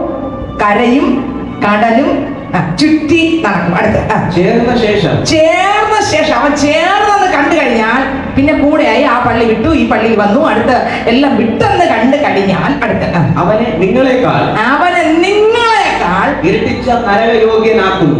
മതിയാ കേട്ടപ്പോ എത്ര കറക്റ്റാന്ന് നോക്കി. സ്വന്തം ഒരുപാട് ഓഫർ കൊടുത്ത് മനുഷ്യരെ ചേർക്കും. ഇനി അങ്ങനെയാണ് അപ്പടി സ്വന്തം. ഇതൊക്കെ തെറ്റിപ്പോകാൻ കാരണം എഫെസ്യരിലുണ്ട്. എന്താണ് അത്? എനിക്ക് വെളിപ്പെടാത്തടത്തോളം കാലം ശ്രീധരൻ നമ്മൾ വീണത് തന്നെ ഉറപ്പായിട്ട് വീഴും. പരിശുദ്ധാത്മാവിന്റെ പേര് പറഞ്ഞ് നമ്മളെ വീഴിക്കും, പലതിന്റെ പേര് പറഞ്ഞ് നമ്മൾ വീഴും, അവിടെ ഇവിടെയും പറഞ്ഞു പലതിന്റെ പേര് പറഞ്ഞ് നമ്മളെ വീഴ്ത്തിക്കളയും. വീഴ്ത്താൻ കാരണം ഉണ്ട്. വായിച്ചേ, എഫെസ്യർ 4 അടുത്ത വാക്യം വായിച്ചേ. ഒന്ന് വിശ്വാസം, 2 ക്രിസ്തു യേശുവിനെ കുറിച്ചുള്ള പരിജ്ഞാനത്തിലും, പരിജ്ഞാനത്തിലുമുള്ള ഐക്യതയും, പരിജ്ഞാനത്തിലുമുള്ള എന്ത് വരണം? ഐക്യതയും, തികഞ്ഞ പുരുഷത്വവും. 3 തികഞ്ഞ പുരുഷത്വം എന്ന് പറഞ്ഞാൽ പ്രായത്തിന്റെ അളവ്. ക്രിസ്തുവിന്റെ സമ്പൂർണതയായ പ്രായത്തിന്റെ അളവ്. പുരുഷത്വം നിങ്ങൾക്ക് അറിയാലോ. പുരുഷത്വം എന്ന് പറയുമ്പോ പുരുഷത്വം കാണിക്കണം എന്നൊക്കെ പറയുന്നത് കേട്ടിട്ടില്ലേ? സ്വത്രം, ഒരു ബലം, പറഞ്ഞ വാക്കിന് ഒരു ബലം. ആ കർത്താവിന്റെ കൃപയുണ്ടെങ്കിൽ ഇതൊക്കെ വരും. വായിച്ചേ, പുരുഷത്വം അടുത്തത് ക്രിസ്തുവിന്റെ സമ്പൂർണതയായ പ്രായത്തിന്റെ അളവും പ്രാപിക്കുവോളം. അപ്പൊ 1 വിശ്വാസം വരണം, 2 ക്രിസ്തു യേശുവിനെ കുറിച്ചുള്ള പരിജ്ഞാനം വരണം, 3 എന്തെന്ന് വരണം? ഒന്നുകൂടെ വായിച്ചേ. ഐക്യത വരണം, അടുത്ത് 3 പുരുഷത്വം വരണം, അടുത്ത് 4 ക്രിസ്തുവിന്റെ സമ്പൂർണതയായ അഭിഷേകം തരുന്ന എന്തിനു വേണ്ടിയാണ്? പ്രായത്തിന്റെ അളവും പ്രാപിക്കുവോളം. അടുത്ത് വിശുദ്ധന്മാരുടെ യഥാസ്ഥാനത്തിനുമായുള്ള ശുശ്രൂഷയുടെ വേലയ്ക്കും, കർത്താവിന്റെ വേലയ്ക്കും, അടുത്ത് ക്രിസ്തുവിന്റെ ശരീരത്തിന്റെ, അടുത്ത് നോക്കിയേ, ക്രിസ്തുവിന്റെ ശരീരത്തിന്റെ ആത്മീക വർധനയ്ക്കും. ക്രിസ്തുവിന്റെ ശരീരം ആരാ? ഞാൻ അല്ലാതെ പരിശുദ്ധാത്മാവിൽ വരുന്നത് എന്തിനാ? ക്രിസ്തുവിന്റെ ശരീരമായ ഞാൻ, എന്നിൽ ക്രിസ്തു വളർന്ന് പാപ മനുഷ്യൻ മരിക്കണം. പരിശുദ്ധന്മാർ പറഞ്ഞ വേറെ ഒന്നുമല്ല. 1 നേരത്തെ ഞാൻ പറഞ്ഞു, എന്റെ ജഡം മരിക്കണം. 2 പ്രായത്തിന്റെ അളവ് ഞാൻ പ്രാപിക്കാൻ. എന്റെ അകത്ത് പരിശുദ്ധാത്മാവ് വരുന്നത്, എന്റെ കർത്താവിന്റെ നിറവ് എന്റെ അകത്ത് വരണമെങ്കിൽ എന്ത് വരണം? കണ്ടോ, ഇവിടെ ഒന്നും കർത്താവിന്റെ വേലയല്ല വിഷയം. അതുണ്ട്, ഇല്ലെന്നല്ല, ഞാൻ അത് തന്നെയാണ് തുടങ്ങിയത്. പക്ഷേ ഒന്നാമത് ഞാൻ ആരാണ് എന്താണെന്ന് എനിക്ക് എൻ്റെ കർത്താവിൽ നിറഞ്ഞ് എൻ്റെ ജഡത്തെ എന്ത് ചെയ്യണം? കീഴടക്കിക്കൊണ്ടേയിരിക്കണം. അല്ലെങ്കിൽ ഞാൻ പോകും, മറ്റവരെ രക്ഷിക്കാൻ പറ്റും. മനസ്സിലായി? അല്ലെങ്കിൽ ഞാൻ അവിടെ കാണത്തില്ല, ഞാൻ പോകും. അടുത്ത വരി വായിച്ചേ. അങ്ങനെ നാം ഇനി മനുഷ്യരുടെ ചതിയാലും ഈ അളവ് എൻ്റെ അകത്ത് വന്ന മനുഷ്യൻ ഏത് ചതി വാക്ക് പറഞ്ഞ് എന്നെ കുട്ടിക്ക് വലിച്ചോണ്ട് പോകാൻ നോക്കിയത് വീടില്ല. ഞാൻ പറയും, ഞാൻ എൻ്റെ അപ്പൻ്റെ നിൽക്കുന്നേ. സത്യം അങ്ങനെയുള്ളവർക്കായി ദൈവത്തെ സ്തുതിക്കുന്നു. അനേകരുണ്ട് നമ്മുടെ സഭയ്ക്കകത്ത് അങ്ങനെ പറയുന്നു. ഒരുപാട് പേരുണ്ട്. അവരെ ഓർത്ത് ഞാൻ ദൈവത്തെ വാഴ്ത്തുന്നു. ഹല്ലേലൂയ, ദൈവത്തെ സ്തുതിക്കുന്നു. എന്തൊക്കെ എൻ്റെ കർത്താവ് അവരെ നിർത്തിയിരിക്കുക. അവരുടെ വിശ്വാസം ഞാൻ ശ്രദ്ധിച്ച് ചില വാക്കുകൾ കേൾക്കുമ്പോൾ ഞാൻ ചിന്തിച്ചുകൊണ്ട്, കർത്താവേ, അത് അപ്പച്ചൻ തന്നെ കൊടുത്ത ഒരു ഉറപ്പാ. ഹല്ലേലൂയ. ഒരുപാട് പ്രതികൂലമൊക്കെ ഉണ്ടായി, ഒരുപാട് പ്രശ്നമൊക്കെ ഉണ്ടായി. ഞാൻ ഇതിന് ചിന്തിക്കും, ദൈവം അത് ദൈവം കൊടുത്തൊരു ഉറപ്പാ. എന്തൊക്കെ ഉണ്ടായി, എന്നിട്ട് കർത്താവ് കൊടുത്ത ഉറപ്പിലാണ് ഇവർ നിൽക്കുന്നത്. അയ്യോ, ഇത് മനുഷ്യനെ കൊണ്ട് പറ്റത്തില്ലേ. ഞാൻ ചിന്തിച്ചു, കർത്താവ്, ഈ ഭാഗത്ത് ഞാനാണെങ്കിൽ ചിലപ്പോൾ വീണ് പോയേനെ. എത്ര പേരെ കുറിച്ച് നമ്മൾ ആലയത്തിലുള്ളവരെ കുറിച്ച് ഞാൻ ചിന്തിച്ചിട്ടുണ്ട്. കർത്താവേ, ഈ ഭാഗത്ത് ഞാനാണെങ്കിൽ സ്വത്രം വീണുപോയനപ്പ. അവരങ്ങ് നിർത്തിയിരിക്കുന്നത് അങ്ങാണ്, അവരല്ല നിന്നതല്ല, അങ്ങ് നിർത്തിയതാണ്, അങ്ങയുടെ കൃപയാൽ നിർത്തിയതാണ്. നോക്കിയേ, എന്തുകൊണ്ട്? അവര് ഒന്നുകൂടെ വായിച്ച്, ഇപ്പൊ വായിച്ച ഒന്നുകൂടെ വായിച്ചേ. അങ്ങനെ നാം ഇനി മനുഷ്യരുടെ ചതിയാലും. അങ്ങനെ നാം എങ്ങനെ? മുകളിലുള്ള ദൈവത്തിന്റെ കൃപ എന്റെ അകത്ത് വന്ന്, ഞാൻ പുരുഷത്വം കാണിച്ച്, വിശ്വാസം വന്ന്, ക്രിസ്തു യേശുവിനെ കുറിച്ചുള്ള പരിജ്ഞാനം വന്ന്, പരിജ്ഞാനം അതുമായിട്ട് ബന്ധപ്പെട്ട ഐക്യത വന്ന്, അടുത്ത് വീണ്ടും താഴോട്ട് വരുമ്പോൾ സ്വത്രം അതിനകത്ത് എഴുതിയിരിക്കുന്നു. നോക്കി, തൊട്ടടുത്ത് പ്രായത്തിന്റെ അളവും വന്ന്, അടുത്ത് ശരീരത്തിന്റെ ആത്മീക വർധനയ്ക്കും ആ ശക്തി എന്റെ മേൽ നിറയുമ്പോൾ ആൾക്കാർ ഏത് വാക്ക് പറഞ്ഞാലും വീണ്ടാൻ പറ്റത്തില്ല. കാരണം എൻ്റെ അകത്ത് നിറഞ്ഞിരിക്കുന്ന ആത്മാവ് പറയും, സ്വത്രം, ഞാൻ എൻ്റെ അപ്പൻ്റെ യഥാർത്ഥ വചനം കേട്ട അപ്പൻ്റെ ശക്തിയാൽ നിറഞ്ഞാണ് പോയിക്കൊണ്ടിരിക്കുന്നത്. അതെൻ്റെ അപ്പനാണ് എന്നെ നടത്തിക്കൊണ്ടിരിക്കുന്നത്. സ്തോത്രം. എനിക്കിനി ഒരു കാറ്റടിച്ചെന്ന് പറഞ്ഞുകൊണ്ട് ഞാൻ തിരിയാൻ ഞാനല്ല, ഞാൻ മരിച്ചു, എന്നിൽ എൻ്റെ അപ്പനാണ് നിറഞ്ഞു നിൽക്കുന്നത്. കണ്ടോ? ഹല്ലേലൂയ. ഒരിക്കലും കാറ്റടിക്കും, പക്ഷെ കാറ്റടിച്ചുകൊണ്ടേയിരിക്കും. ഇവിടുന്ന് കർത്താവിൻ്റെ അടുത്ത് കായൽ പോകുന്നവരെ, അല്ലെങ്കിൽ യേശുവിൻ്റെ വരെ ഒരേ കാറ്റടിച്ചുകൊണ്ടേ ഇരിക്കുള്ളൂ. പക്ഷേ കാറ്റ് അടിക്കുന്ന ഭാഗത്ത് നമ്മൾ പോകാതിരിക്കണമെങ്കിൽ മുകളിലുള്ള അത്രയും വേണം. അറിവില്ലെങ്കിൽ, കൃപയില്ലെങ്കിൽ, അഭിഷേകമില്ലെങ്കിൽ, ക്രിസ്തു യേശുവിനെ കുറിച്ചുള്ള പരിജ്ഞാനം ഇല്ലെങ്കിൽ, വിശ്വാസം ഇല്ലെങ്കിൽ, ആൾക്കാർ പറയുമ്പോൾ അവിടെ അങ്ങോട്ട് പോകും. അടുത്ത് ഇങ്ങോട്ട് പറയുമ്പോൾ ഇങ്ങോട്ട് പോകും, അപ്പുറത്തോട്ട് പോകുമ്പോൾ അപ്പുറത്തോട്ട് പോകും, ഇപ്പുറത്തോട്ട് പറയുമ്പോൾ ഇപ്പുറത്തോട്ട് പോകും. നമുക്ക് ഓഫർ കുറെ ഇടുമ്പോൾ അങ്ങോട്ട് പോകും. സ്വത്രം 5 ദിവസം കഴിഞ്ഞ് അവർ മതത്തി ചേർത്തിട്ട് നമ്മളെ അവരെക്കാൾ അപ്പുറത്തൂടെ ആക്കി നമ്മൾ ദൈവം ഇല്ലാത്തവരായ അവസാനം എന്തുകൊണ്ട് മാറുമെന്ന് ചോദിച്ചാൽ പരിജ്ഞാനമില്ല, ക്രിസ്തു യേശുവിനെ വെളിപ്പെട്ടിട്ടില്ല, വിശ്വാസം ഇല്ല, ക്രിസ്തുവായിട്ട് ഒരു ബന്ധവുമില്ല. ഈ അളവ് നമ്മളകത്ത് കഴിഞ്ഞാൽ അത് ഏതിലൂടെ വരും? പരിശുദ്ധാത്മാവിലൂടെ വരും. വന്നു കഴിഞ്ഞാൽ ആര് ഏത് കാറ്റ് പറഞ്ഞാലും വായിച്ച ഒന്നുകൂടെ അവര് വായിച്ചേക്കാം. അങ്ങനെ നാം ഇനി എങ്ങനെ? മനസ്സിലായല്ലോ? അങ്ങനെ എന്ന് പറയുമ്പോ എങ്ങനെ മുകളിലുണ്ട് അഭിഷേകത്താൽ നിറഞ്ഞ് പ്രായത്തിന്റെ അളവ് പ്രാപിച്ച് ആ ക്രിസ്തുവിൽ ജീവിക്കുന്ന ഒരു വ്യക്തി അങ്ങനെ. ഇനി മനുഷ്യരുടെ ചതിയാലും, ഇനി ആ മനുഷ്യന്റെ ചതി അതുവരെ കാറ്റടിച്ചപ്പോ തലവത്തിനൊക്കെ വീണു പോയി വന്നു. പക്ഷേ ഇനി എന്നെ ചതിക്കാൻ പറ്റത്തില്ല. അടുത്തവരെ ഉപായത്താലും തെറ്റിച്ചു കളയുന്ന. കണ്ടോ? പല ഉപായം പറയും. എന്തിനു വേണ്ടിയാ? തെറ്റിച്ച് കളയുന്ന തന്ത്രങ്ങളിൽ കുടുങ്ങിപ്പോകുവാൻ തക്കവണ്ണം. കണ്ടോ? നമ്മൾ എന്തെല്ലാം പറയുന്നറിയാമോ സഹോദരങ്ങളെ? എന്തൊക്കെ പറയുന്നറിയാമോ? ആ സഹോദരിയോട് പറഞ്ഞത് ഇങ്ങനെ, നീ നമ്മളടുത്ത് വന്ന വലിയ കിട്ടും, ഇവിടെ വാ. കർത്താവാണ് കൊടുക്കുന്നത്. ഈ പരിജ്ഞാനം കിട്ടുന്ന ആളിനോട് ഇത് പറഞ്ഞ അവർ ചാടും. അവര് പറയും, എവിടെ ഇരിക്കുമ്പോഴും എന്നെ തൊടേണ്ടതിന്റെ യേശുവാ. എന്നെ കർത്താവ് തൊടുന്നടുത്ത് എന്നാണ് ഇരിക്കുന്നത്. തൊട്ടാലും തൊട്ടില്ലെങ്കിൽ പിടിച്ചാടുന്നില്ലെങ്കിൽ ഞാൻ എൻ്റെ അപ്പൻ്റെതാ. അപ്പൻ തരേണ്ട സമയമാകുമ്പോ തരും. അപ്പൻ നടത്തേണ്ട വേണം നടത്തും. അപ്പൻ കണ്ടോ? അഭിഷേകത്തിന് നിറവ് വരുന്ന ആൾക്ക് സംസാരിക്കുന്ന കേട്ടോ. അവരെ തകർക്കാൻ ഒരു കാറ്റിനും, ഒരു കാറ്റിന്റെ ഉപദേശത്തിനും, ഇനി എന്ത് തലകുത്തനെ മറിഞ്ഞെന്ന് പറഞ്ഞാലും. അപ്പൊ നിങ്ങൾ ചിന്തിച്ചേ, സ്വത്രം കാറ്റിനാൽ ഉഴയുന്നത് എന്തുകൊണ്ട്? ഉണർന്ന് നടന്ന് ഇങ്ങനെ ഓടി വെപ്രാളപ്പെട്ട് പടച്ചുകൊണ്ട് നടക്കുന്നത് എന്തുകൊണ്ട്? എന്തുകൊണ്ടാ? 1, വിശ്വാസമില്ല. 2, ക്രിസ്തുയേശുവിനെ വെളിപ്പെട്ടിട്ടേ ഇല്ല. പുരുഷത്വമില്ല. അറിഞ്ഞിട്ടില്ല, പക്വതയില്ല. അങ്ങനെ വന്നപ്പോ ആര് പറഞ്ഞാൽ അതിലങ്ങ് വീഴും. അവർ പറയുമ്പോൾ തോന്നും അതാണ് സത്യം, ഇപ്പുറത്ത് പറയുമ്പോ തോന്നും അതാണ് മറ്റങ്ങനെയല്ല. ആത്മാവ് പഠിപ്പിക്കും. മനസ്സിലായോ? മനുഷ്യരല്ല പഠിപ്പിക്കുന്നവരെ ആര് പഠിപ്പിക്കും? ആത്മാവ് പഠിപ്പിക്കും. അടുത്ത വരി വായിച്ചേ. ഉപദേശത്തിന്റെ ഓരോ കാറ്റ് കണ്ടോ? ഓരോ ഉപദേശത്തിലും ഓരോ കാറ്റുണ്ട് സഹോദരങ്ങൾ, ഓരോ കാറ്റും.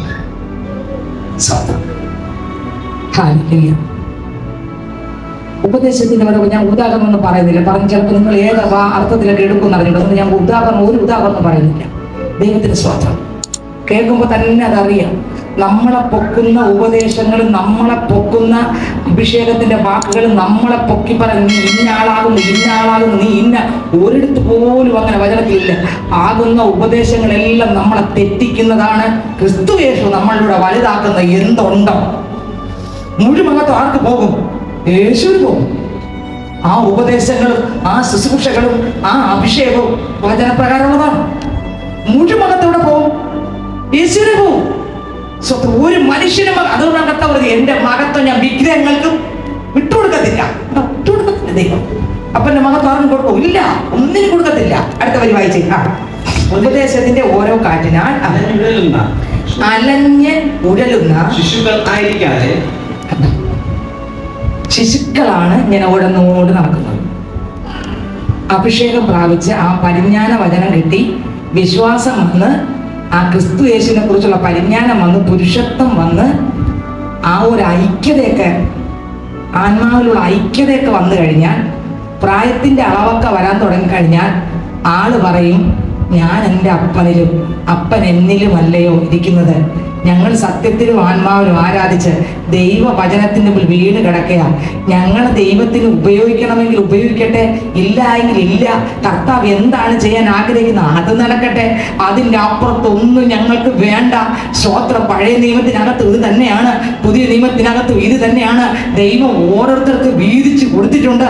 അത് നമ്മൾ ഒതുക്കി വച്ചാലും ദൈവം പൊളിച്ച് ദൈവത്തിന് ഹിതമാകുമ്പോൾ നമ്മൾ എവിടെ മറങ്ങിയിരുന്നാലും, പുതിയ നിയമത്തിൽ അത് തന്നെ, പഴയ നിയമത്തിൽ അത് തന്നെ. പത്രോസ് മറഞ്ഞിരുന്നു, കർത്താവ് കൊണ്ടുവന്ന് മർക്കോസിന്റെ മാളിക മുറിക്കകത്ത് അങ്ങിട്ടു, അഭിഷേകത്തിൽ നിറഞ്ഞു. പത്രോസ് ചാടി എഴുന്നേറ്റ് പ്രസംഗിച്ചു. അവനെ കുറിച്ച് പ്രസംഗിക്കാൻ ദൈവത്തിന് സ്വപ്നം അവന്റെ അകത്ത് മറഞ്ഞിരുന്നു. എന്നാൽ അവനല്ല, ദൈവശക്തി കൊടുത്ത് അവനെ അമ്മേ മകത്ത് മുഴുവൻ ആർക്കാ വന്നേ? നിങ്ങൾക്ക് എത്രയൊക്കെ മനസ്സിലാകും ഈ പറയുന്ന വചനം? ഹല്ലേലൂയ. വചനമായിട്ട് എൻ്റെ അകത്ത് വീണില്ലെങ്കിൽ ഈ വചനം കൊണ്ട് തന്നെ നമ്മളെ തകർത്ത് കളയും. പല ഉപദേശങ്ങൾ പറഞ്ഞ് നമ്മളെ തകർത്ത് കളയും. ബൈബിളിലെ വചനം തെറ്റാതെ നമ്മൾ ആഴമായിട്ട് ദൈവം ഗ്രഹിപ്പിക്കട്ടെ. ഹല്ലേലൂയ. നിങ്ങൾ പഴയ നിയമം നമ്മൾ നോക്കിയാലും പുതിയ നിയമം നോക്കിയാലും സ്വത്രം ഈ വചനം തന്നെയാണ് നിറവേറിക്കൊണ്ടിരിക്കുന്നത്. ഞാൻ ശ്രദ്ധിക്കും ഇതൊക്കെ. പഴയ നിയമത്തിലൂടെ നോക്കും, പുതിയ നിയമത്തിലൂടെ നോക്കും. ഹല്ലേലൂയ. വായിച്ചേ, ഒന്നുകൂടെ വായിച്ചേ. അപ്പൊ മനുഷ്യരുടെ ചതിയിൽ വീഴുന്നത് എന്തുകൊണ്ട്? പറ, എന്തുകൊണ്ടാ? ഒന്ന് വിശ്വാസം, രണ്ട് ക്രിസ്തു യേശുവിനോടുള്ള പരിജ്ഞാനം, ആ കൃപ ഒന്ന് അകത്ത്, വളർച്ച, ഐക്യത, പുരുഷത്വം എന്നുള്ള സാധനം വഴിയിൽ പോലും വന്നിട്ടില്ല. അടുത്ത് ശിശു എന്ന് പറഞ്ഞാൽ നിപ്പിളിനെ കാലം, നിപ്പിളല്ല അതുപോലും വെക്കാനുള്ള പ്രായമില്ല. ശിശുവിന് നിപ്പിളെങ്കിലും വെച്ചാൽ ഇങ്ങനെ കുടിക്കാനെങ്കിലും അറിയാം. നമുക്ക് പലപ്പോഴും ഇങ്ങനെ കുടിക്കാൻ പോലും സ്വന്തം ദൈവം പറയുന്ന വാക്കിനേക്കാൾ നമ്മൾ അംഗീകരിക്കുന്ന മനുഷ്യന്റെ വാക്കിനാണ്. ഈ പരിശുദ്ധ ആത്മാവ് എൻ്റെ നിങ്ങളുടെ അകത്ത് നിറഞ്ഞാൽ ഈ ആത്മാവ് എന്നോട് സംസാരിച്ചോണ്ടിരിക്കും. മക്കളെ, നീ തിരുവചനത്തിൽ ഇങ്ങനല്ലേ? സത്യമായി ഞാൻ പറയുന്ന ആത്മാവ് അകത്ത് പരിശുദ്ധമാകും ഇങ്ങനെ സംസാരം. മക്കളെ, വചനം ഇങ്ങനെയാണ്. ഒരു പ്രസംഗം കേട്ടോണ്ടിരിക്കുമ്പോൾ വചനം ഇങ്ങനെ അടുത്ത് അങ്ങറ്റം അതിനെ കൊണ്ടുപോകും. പ്രസംഗം കേട്ടോണ്ടിരിക്കുക, പക്ഷെ കേട്ടോണ്ടിരിക്കുമ്പോൾ നമ്മൾ സൈലന്റായിട്ട് സ്വത്രമൊക്കെ പറഞ്ഞുകൊണ്ടായിരിക്കുന്നത്. പക്ഷെ അകത്തൊരു എന്തെന്നറിയാമോ? ഇതുമായിട്ട് ബന്ധപ്പെട്ട അറ്റം വരെ സത്യ ഉപദേശത്തിന്റെ വരികളിലേക്ക്, ആഴങ്ങളിലേക്ക് ആത്മാവ് ഇങ്ങനെ സഞ്ചരിപ്പിച്ച് നമ്മളെ കൊണ്ടുപോയി. ഇത് പറയുമ്പോൾ നിങ്ങൾക്ക് ഇതിനകത്ത് ഇങ്ങനെ സഞ്ചരിക്കുന്നവർക്കാണ് ഞാൻ ദൈവത്തെ സ്തുതിക്കുന്നു. അല്ലാത്തവർക്ക് ഇത് കേൾക്കുമ്പോൾ സിസ്റ്ററിന് കുഴപ്പം വന്നേ പറയും. ദൈവത്തിന് സ്തോത്രം. വചനത്തിന്റെ ആ യഥാർത്ഥ റൂട്ടിലേക്ക് ആത്മാവ് നിയന്ത്രിച്ച് കൊണ്ടുപോയിട്ട് പറയും, ഇതാണ് എന്റെ യഥാർത്ഥ സത്യം, ഇതിനെ പിടിച്ചോ. കണ്ടോ? ആത്മാവ് പറയുമ്പോ പറഞ്ഞു തരുമെന്ന് തെറ്റൂല.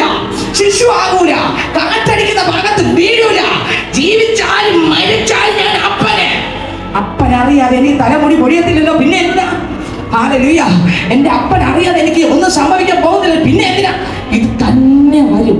ഹല്ലേലൂയ. നിങ്ങൾക്ക് മനസ്സിലായി എന്തുകൊണ്ടാണ് കാറ്റടിക്കുന്നത് പോലെ അലഞ്ഞുവിടാൻ കാരണം?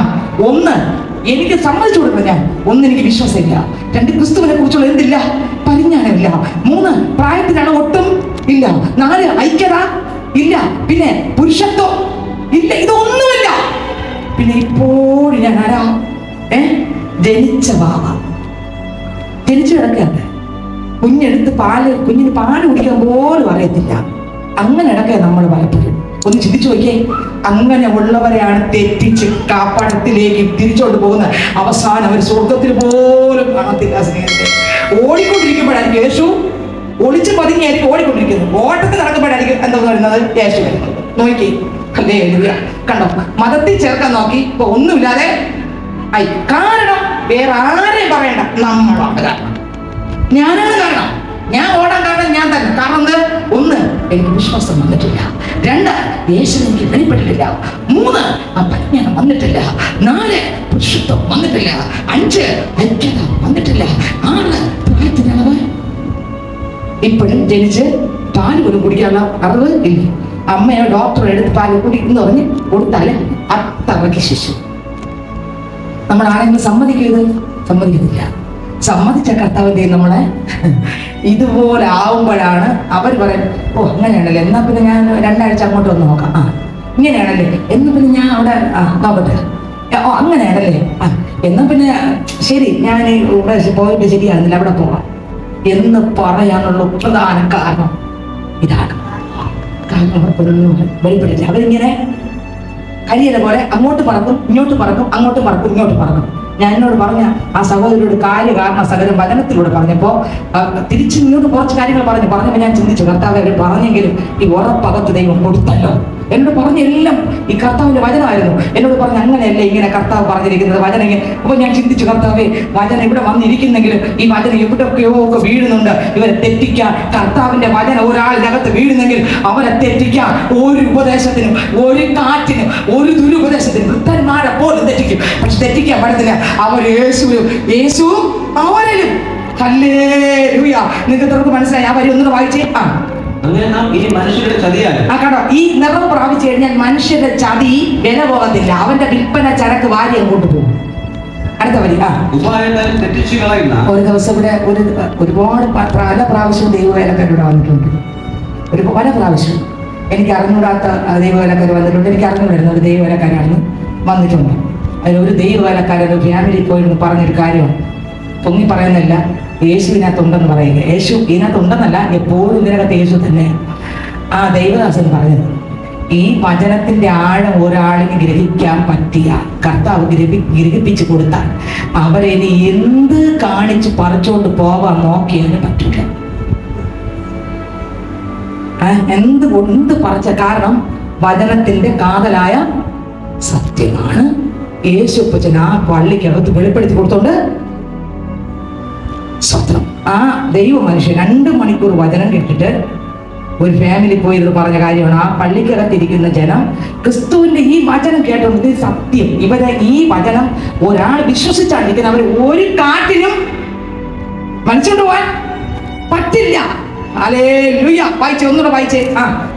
അങ്ങനെ നാം ഈ മനുഷ്യരുടെ ചതിയാലും ഉപായത്താലും തെറ്റിച്ചു കളയുന്ന തന്ത്രങ്ങളിൽ കുടുങ്ങിപ്പോകും. തെറ്റിച്ച് കളയുന്ന എന്താ തന്ത്രങ്ങളിൽ കുടുങ്ങിപ്പോകാൻ തക്കവണ്ണം ഉപദേശത്തിന്റെ ഓരോ കാറ്റ്. ബൈബിളിലുണ്ട് ഉപദേശത്തിന്റെ പല കാറ്റ്. പലതും വന്ന് ബൈബിളിൽ വചനം വെച്ച് തന്നെ പറയും. അപ്പൊ നമ്മൾ ശരിയാണല്ലോ. കേട്ടോ, ഇത് തിരിച്ചറിയണം. ഇത് ഒരാളെ പറഞ്ഞ നമുക്ക് സംശയമില്ല. ഞാൻ ചിന്തിച്ച കാര്യമാണ്. കർത്താവിന് വെളിപ്പെടുത്തൽ ഞാൻ ചിന്തിക്കും. കർത്താവ് ഇത് പറഞ്ഞാലും, ഇത് ഉദാഹരണ സഹിതം പറഞ്ഞാലും പലരുടെ മനസ്സിൽ സംശയമേ വരും. പക്ഷേ മുകളിൽ കിടക്കുമ്പോൾ പരിശുദ്ധിയാത്മാവ് എന്റെ അകത്തിറങ്ങി എന്റെ ഹൃദയദൃഷ്ടി പ്രകാശിപ്പിച്ച് വചനത്തിന്റെ ആഴം എനിക്ക് എന്റെ അപ്പൻ വെളിപ്പെടുത്തിയാൽ എന്നോട് ആരെങ്കിലും പറയുമ്പോൾ ഞാൻ തെറ്റെന്ന് വിചാരിക്കുമോ? ഇല്ല. മാത്രമല്ല, എന്നെ തെറ്റിക്കാൻ പറ്റുമോ? അപ്പൊ ഒരാൾ പറയുന്നത് ചിലപ്പോൾ അംഗീകരിക്കാൻ പറ്റും, ചിലപ്പോൾ. പക്ഷെ എന്റെ അപ്പൻ എന്റെ അകത്തിരുന്ന് നിറഞ്ഞിട്ട് എന്നെ ഉപദേശിച്ചാലോ? അപ്പൊ അപ്പൊ നമ്മൾ ആര് ഉപദേശിക്കട്ടെ? ഞാൻ ഇപ്പൊ അതാ ചിന്തിക്കുന്നത്. ആര് ഉപദേശിക്കട്ടെ? യേശുവിന്റെ ആത്മാവ് നമുക്കിതെല്ലാം വെളിപ്പെടുത്തണം. അതിനെന്തു വേണം? നമ്മളിൽ എന്ത് നിറയണം? നമ്മുടെ കുറവ് മനസ്സിലായോ? നമ്മൾ കാറ്റിലാൻ ഉഴലാൻ കാരണം നമ്മൾ തന്നെയാണ്. നമ്മൾ നെട്ടോട്ടം ഓടാൻ കാരണം വേറെ ആരുമല്ല, നമ്മളാണ്. നമ്മൾ ആരാധിക്കുന്ന യേശു നമ്മൾ അകത്തുണ്ടെങ്കിലും വിശ്വാസമില്ല, ആ യേശുവിനെ വെളിപ്പെട്ടിട്ടില്ല. സ്വത്രം. ആ കുരുടനോട് പറഞ്ഞതുപോലെ, ആ കുരുടനോട് പറഞ്ഞിട്ട് യോഹന്നാൻ 9 കഴിഞ്ഞ ഞായറാഴ്ച പ്രസംഗിച്ചപ്പോൾ ഞാൻ പറഞ്ഞു, നിങ്ങൾ കാണുന്നു എന്ന് പറയുന്നത് കൊണ്ട് പാപം നിങ്ങളുടെ കൂടെ. കാണാത്തവൻ എന്നെ കണ്ടു, കുരുടനെ കണ്ടു, വിശ്വസിച്ചു, ദൈവത്തിൽ വിശ്വസിച്ചു. പക്ഷെ പരീക്ഷന്മാർ കാണുന്നു എന്ന് പറഞ്ഞിട്ട് എന്ത് ചെയ്തില്ല? യേശുവിൽ വിശ്വസിച്ചില്ല. ഹല്ലേലൂയ. നിങ്ങൾക്ക് വെളിപ്പെടുന്നുണ്ടോ എന്ന് എനിക്ക് അറിഞ്ഞൂടാ. കർത്താവിന്റെ വചനം നമുക്ക് ആഴമായി ദൈവം ഗ്രഹിപ്പിച്ചാലേ പറ്റൂ. അപ്പൊ ഒരാളിനെ നമ്മൾ ചിലപ്പോൾ പല ഉപദേശവും കേൾക്കുന്ന ഒരാള്, വചനം കേൾക്കുമ്പോൾ പല ഉപദേശവും കേൾക്കുന്ന ഒരാള് തെറ്റിപ്പിച്ചെന്നേ തോന്നുള്ളൂ. അതിപ്പോ നമ്മളെ സഭയിൽ വരുന്നവരായിരുന്നാലും, ഞാൻ എന്നിലൂടെ കർത്താവിന്റെ ആത്മാവ് സംസാരിച്ചു നിൽക്കുമ്പോഴായിരുന്നാലും പല ചിന്തകളും കർത്താവ് വെളിപ്പെടുത്തുന്നതിലൂടെ എനിക്കറിയാം. പല ചിന്തകളും മനുഷ്യന്റെ ഹൃദയത്തിനകത്ത് വരും. അങ്ങനെ അല്ലല്ലോ, ഇങ്ങനെയാണ്.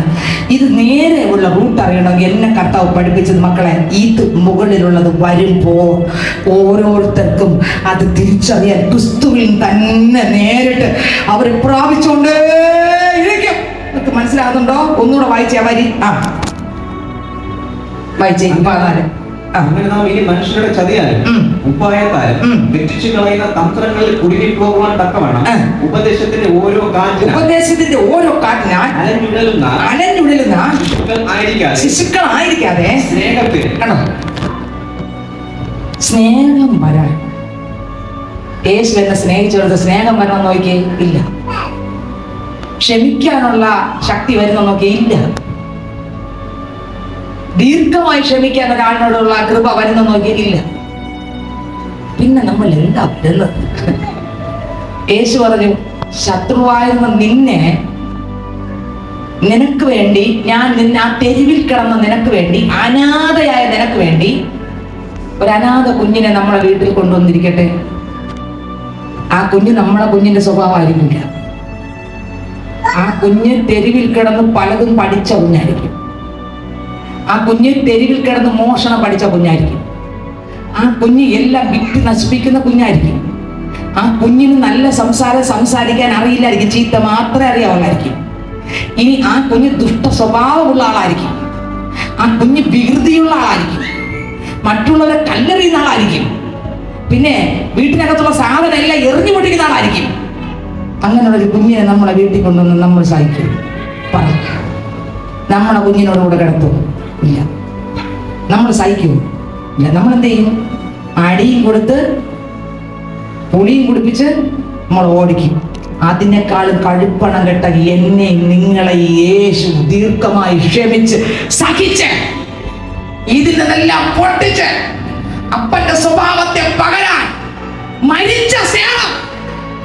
ഈ സ്നേഹം എനിക്ക് ആരോടെങ്കിലും, അനാഥാലയത്തിലുള്ള കുഞ്ഞുങ്ങളോടോ ആ റോഡിൽ പോകുന്ന കുഞ്ഞുങ്ങളോടോ എൻ്റെ വീട്ടിൽ കൊണ്ടുവന്ന് വിളിച്ച് എനിക്ക് വരുന്നുണ്ടോ? ഇല്ല, വരുന്നില്ല. അതല്ലേ കാര്യം. പ്രസംഗിക്കാൻ ആർക്കറിയുന്നുണ്ട്? പക്ഷെ ഇത് വരുന്നില്ല. വരാത്ത കാര്യം കർത്താവ് നിറഞ്ഞുകൊണ്ടിരിക്കണം. ഹല്ലേലൂയ. നിങ്ങൾക്ക് വെളിപ്പെടുത്തി എനിക്ക് അറിഞ്ഞുകൂടാ. സ്നേഹം വായിച്ചേ. സ്നേഹത്തിൽ സത്യം സംസാരിച്ചു. സ്നേഹത്തിൽ വേണം എന്ത് സംസാരിക്കാൻ? സത്യം സംസാരിച്ചുകൊണ്ട്. അടുത്ത് ക്രിസ്തു എന്ന തലയോളം. കാറ്റ് അടിച്ചു ഒളയാൻ കാരണം എന്താ? വളച്ചൊന്നും ഇല്ല. തലയോളം സകലത്തിലും വളരുവാൻ ഇടയാണ്. ശകലത്തിലല്ല. ഈ വളർച്ച വരുമ്പോ ഞാൻ ചിന്തിക്കും, കർത്താവേ, ഏക സത്യദൈവമേ ഉള്ളൂ. ആ ദൈവത്തോടാണ് ഞാൻ പ്രാർത്ഥിക്കുന്നത്. ഇങ്ങനെയൊക്കെ പറയുമ്പോൾ നമ്മൾ തെറ്റുകയില്ല, വീഴുകയില്ല, മറിയുകയില്ല. അപ്പനാക്കിയിരിക്കുന്ന സ്ഥാനത്ത് വിശ്വസ്തയോടെ നിന്ന് വിശ്വസ്തനായിടുവാൻ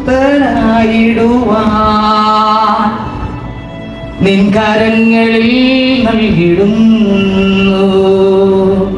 ആ കർത്താവിന്റെ അടുക്കലേക്ക് അങ്ങ് വിട്ടുകൊടുത്തിട്ട് പറയാം, അപ്പച്ചാ അത് പോകത്തില്ല. കാരണം അകത്തിരിക്കുന്ന പരിശുദ്ധന്മാർ പറയും, മകളെ, ഞാൻ നിന്നിലും നീ എന്നിലും അല്ലേ. കണ്ടോ, തെറ്റാൻ വിടത്തില്ല. ആത്മാവിൽ ബന്ധിക്കപ്പെട്ട ആളാക്കി മാറ്റും. വളർച്ചയുണ്ട്. ഇതില്ലാത്ത ആള് തെറ്റി ഉഴന്നു നടക്കും. സ്വത്രം. അടുത്തവര് വായിച്ചേ. ശരീരം മുഴുവനും യുക്തമായി ചേർന്ന് ഏകീഭവിച്ച് ഓരോ അംഗത്തിന്റെ അതത് വ്യാപാരത്തിന് ഒത്തവണ്ണം ഉദവി ലഭിപ്പാനുള്ള ഏതു സന്ധിയാലും സ്നേഹത്തിലുള്ള വർധനയ്ക്കായി അവനിൽ നിന്ന് വളർച്ച പ്രാപിക്കുന്നു. കണ്ടല്ലോ, ക്രിസ്തുവിൽ നിന്ന് സ്നേഹത്തിലുള്ള വർധനയ്ക്കായി ആരിൽ നിന്നാണ് വളർച്ച പ്രാപിക്കുന്നത്? പറ. യേശുവിൽ നിന്ന് വളർച്ച പ്രാപിക്കും. കണ്ടോ, ഒരു പൈതൽ യേശു ക്രിസ്തുവിലാണെങ്കിൽ ആ ക്രിസ്തുവിലൂടെ വളർച്ച പ്രാപിച്ച് ഒരു വ്യക്തിക്ക് അവരെ തെറ്റിക്കാൻ പറ്റത്തില്ല. ഇന്ന് പകൽക്കാലം ഞാൻ പറയട്ടെ, പരിശുദ്ധാത്മാവ് എന്റെ മേൽ വരുന്നത് എന്നെ അകത്തെ മനുഷ്യനെ ബലപ്പെടുത്താനാണ്, ക്രിസ്തുവിനെ വെളിപ്പെടുത്തി തരാനാണ്, വിശ്വാസം വർദ്ധിപ്പിക്കാനാണ്, പ്രായത്തിന്റെ അളവ് പ്രാപിക്കാനാണ്, വീണ്ടും സ്വത്രം പാവ മനുഷ്യനെ മരിപ്പിക്കാനാണ്. പിന്നെയോ പല ഉപദേശങ്ങളിൽ ഞാൻ ഉഴന്നു പോകാതെ പ്രായത്തിന്റെ അളവ് പ്രാപിക്കാനാണ് ആത്മാവിന്റെ ശക്തി. അപ്പൊ പരിശുദ്ധമായ ശക്തിയുടെ വില നോക്കിയേ. സ്വത്രം. ഹല്ലേലൂയ. തീർന്നില്ല. മാത്രമല്ല അതിനകത്ത് എഴുതിയിരിക്കുന്നു സ്നേഹം വരാൻ കർത്താവിന്റെ ശക്തി വേണം. തീർന്നില്ല. സ്വത്രം. അതിൽ എഴുതിയിരിക്കുന്നു നോക്കിയേ. അതിന് മുകളിൽ തൊട്ട് 14 വാക്യത്തിൽ പറയുന്നു, കാറ്റിനാൽ അലഞ്ഞു വീഴുന്ന ശിശുക്കളായിരിക്കാതെ പുരുഷത്വം കാണിക്കാം. നോക്കിയേ. സ്വത്രം. വീണ്ടും എഴുതിയിരിക്കുന്നു ആത്മീക വർധനയ്ക്കായി, സ്നേഹത്തിലുള്ള വർധനയ്ക്കായി. ഇതിലെല്ലാം വരുന്നത് ഞാൻ യേശുവിലും യേശു എന്നിലും നിറഞ്ഞ് എൻ്റെ ജഡ മനുഷ്യനെ മരിപ്പിച്ച് ഓരോ സെക്കൻഡും കർത്താവ് നിറഞ്ഞുകൊണ്ടിരിക്കുമ്പോൾ എന്നെ ഉപദേശത്തിന്റെ ഒരു കാറ്റിനാലും തെറ്റിക്കാൻ പറ്റത്തില്ല. പിന്നെയോ പരിശുദ്ധാത്മാവ് എന്നിൽ നിറഞ്ഞ്, ശക്തി എന്നിൽ നിറഞ്ഞ് 1 ശമൂവേലിന്റെ പുസ്തകം വായിക്കുമ്പോൾ അതിന്റെ 3-ാം അധ്യായം മുതൽ വായിക്കുമ്പോൾ ഒരു നിന്ദിക്കപ്പെട്ട സഹോദരിക്ക് എൻ്റെ ദൈവം കൊടുത്ത ഒരു അനുഗ്രഹ പാത്രമായിരുന്നു ശമൂവേൽ. ഈ ശമൂവേലിന് ആ കർത്താവിന്റെ ശബ്ദം ആദ്യം കേൾക്കാൻ കഴിവില്ലായിരുന്നു. പക്ഷേ ആ ശബ്ദം കേൾക്കാൻ തുടങ്ങി കഴിഞ്ഞപ്പോൾ അന്ന് മുതൽ 1 ശമൂവേൽ 3-ാം അധ്യായം എടുക്കുമ്പോൾ അതിനകത്ത് ആ വാക്യമുണ്ട്. നമുക്ക് എടുക്കാമോ? 1 ശമൂവേലിന്റെ പുസ്തകം അതിന്റെ 3-ാം അധ്യായം വായിക്കുമ്പോൾ അതിനകത്ത് വായിച്ച് 3:1 മുതൽ വായിച്ച് ശമൂവേൽ ബാലൻ ഏലിയുടെ മുമ്പാകെ യഹോവയെ ശുശ്രൂഷ ചെയ്തു പോകുന്നു. ആ കാലത്ത് യഹോവയുടെ വചനം ദുർലഭമായിരുന്നു, ദർശനമേറെ ഇല്ലായിരുന്നു. ആ കാലത്ത് ഒരിക്കൽ ഏലി തന്റെ സ്ഥലത്ത് കിടന്നുറങ്ങി. കാണാൻ വഹിയാതെ വണ്ണം അവന്റെ കണ്ണ് മങ്ങി തുടങ്ങിയിരുന്നു. ശമൂവേൽ ദൈവത്തിന്റെ പെട്ടകം ഇരിക്കുന്ന യഹോവയുടെ മന്ദിരത്തിൽ ദൈവത്തിന്റെ വിളക്കുകളും കിടന്നതിന് മുമ്പേ ചെന്ന് കിടന്നു. യഹോവ ശമൂവേലിനെ വിളിച്ചു. അടിയനെന്ന് അവൻ വിളി കേട്ടു.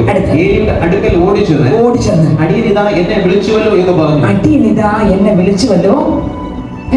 പരിശുദ്ധാത്മാവ് നമ്മുടെ മേൽ വന്ന സഹോദരങ്ങളെ നേരെ റൂട്ടിൽ നടത്തും. ഉപദേശത്തിന്റെ ഒരു കാറ്റിനെ തെറ്റില്ല. നമ്മൾ വിശ്വാസം വർദ്ധിച്ചുകൊണ്ടിരിക്കും. കർത്താവിനെ കുറിച്ചുള്ള പരിജ്ഞാനം വന്നുകൊണ്ടിരിക്കും. കർത്താവ് യേശുവിന്റെ ശബ്ദം കേട്ടുകൊണ്ടിരിക്കും. ആ കർത്താവിന്റെ കൃപയിൽ നിറഞ്ഞുകൊണ്ടിരിക്കും. പുരുഷത്തെ കാണിച്ചുകൊണ്ടിരിക്കും. വിശ്വസ്തതയും സ്നേഹവും വർദ്ധിച്ചുകൊണ്ടിരിക്കും. കൂടിക്കൊണ്ടിരിക്കും, കുറയില്ല. ഹല്ലേലൂയ.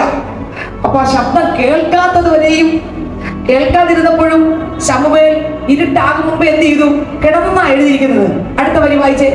ഞാൻ വിളിച്ചില്ല, പോയി കിടന്നുകൊള്ളുക എന്ന് അവൻ പറഞ്ഞു. അടുത്ത് പോയി കിടന്നു.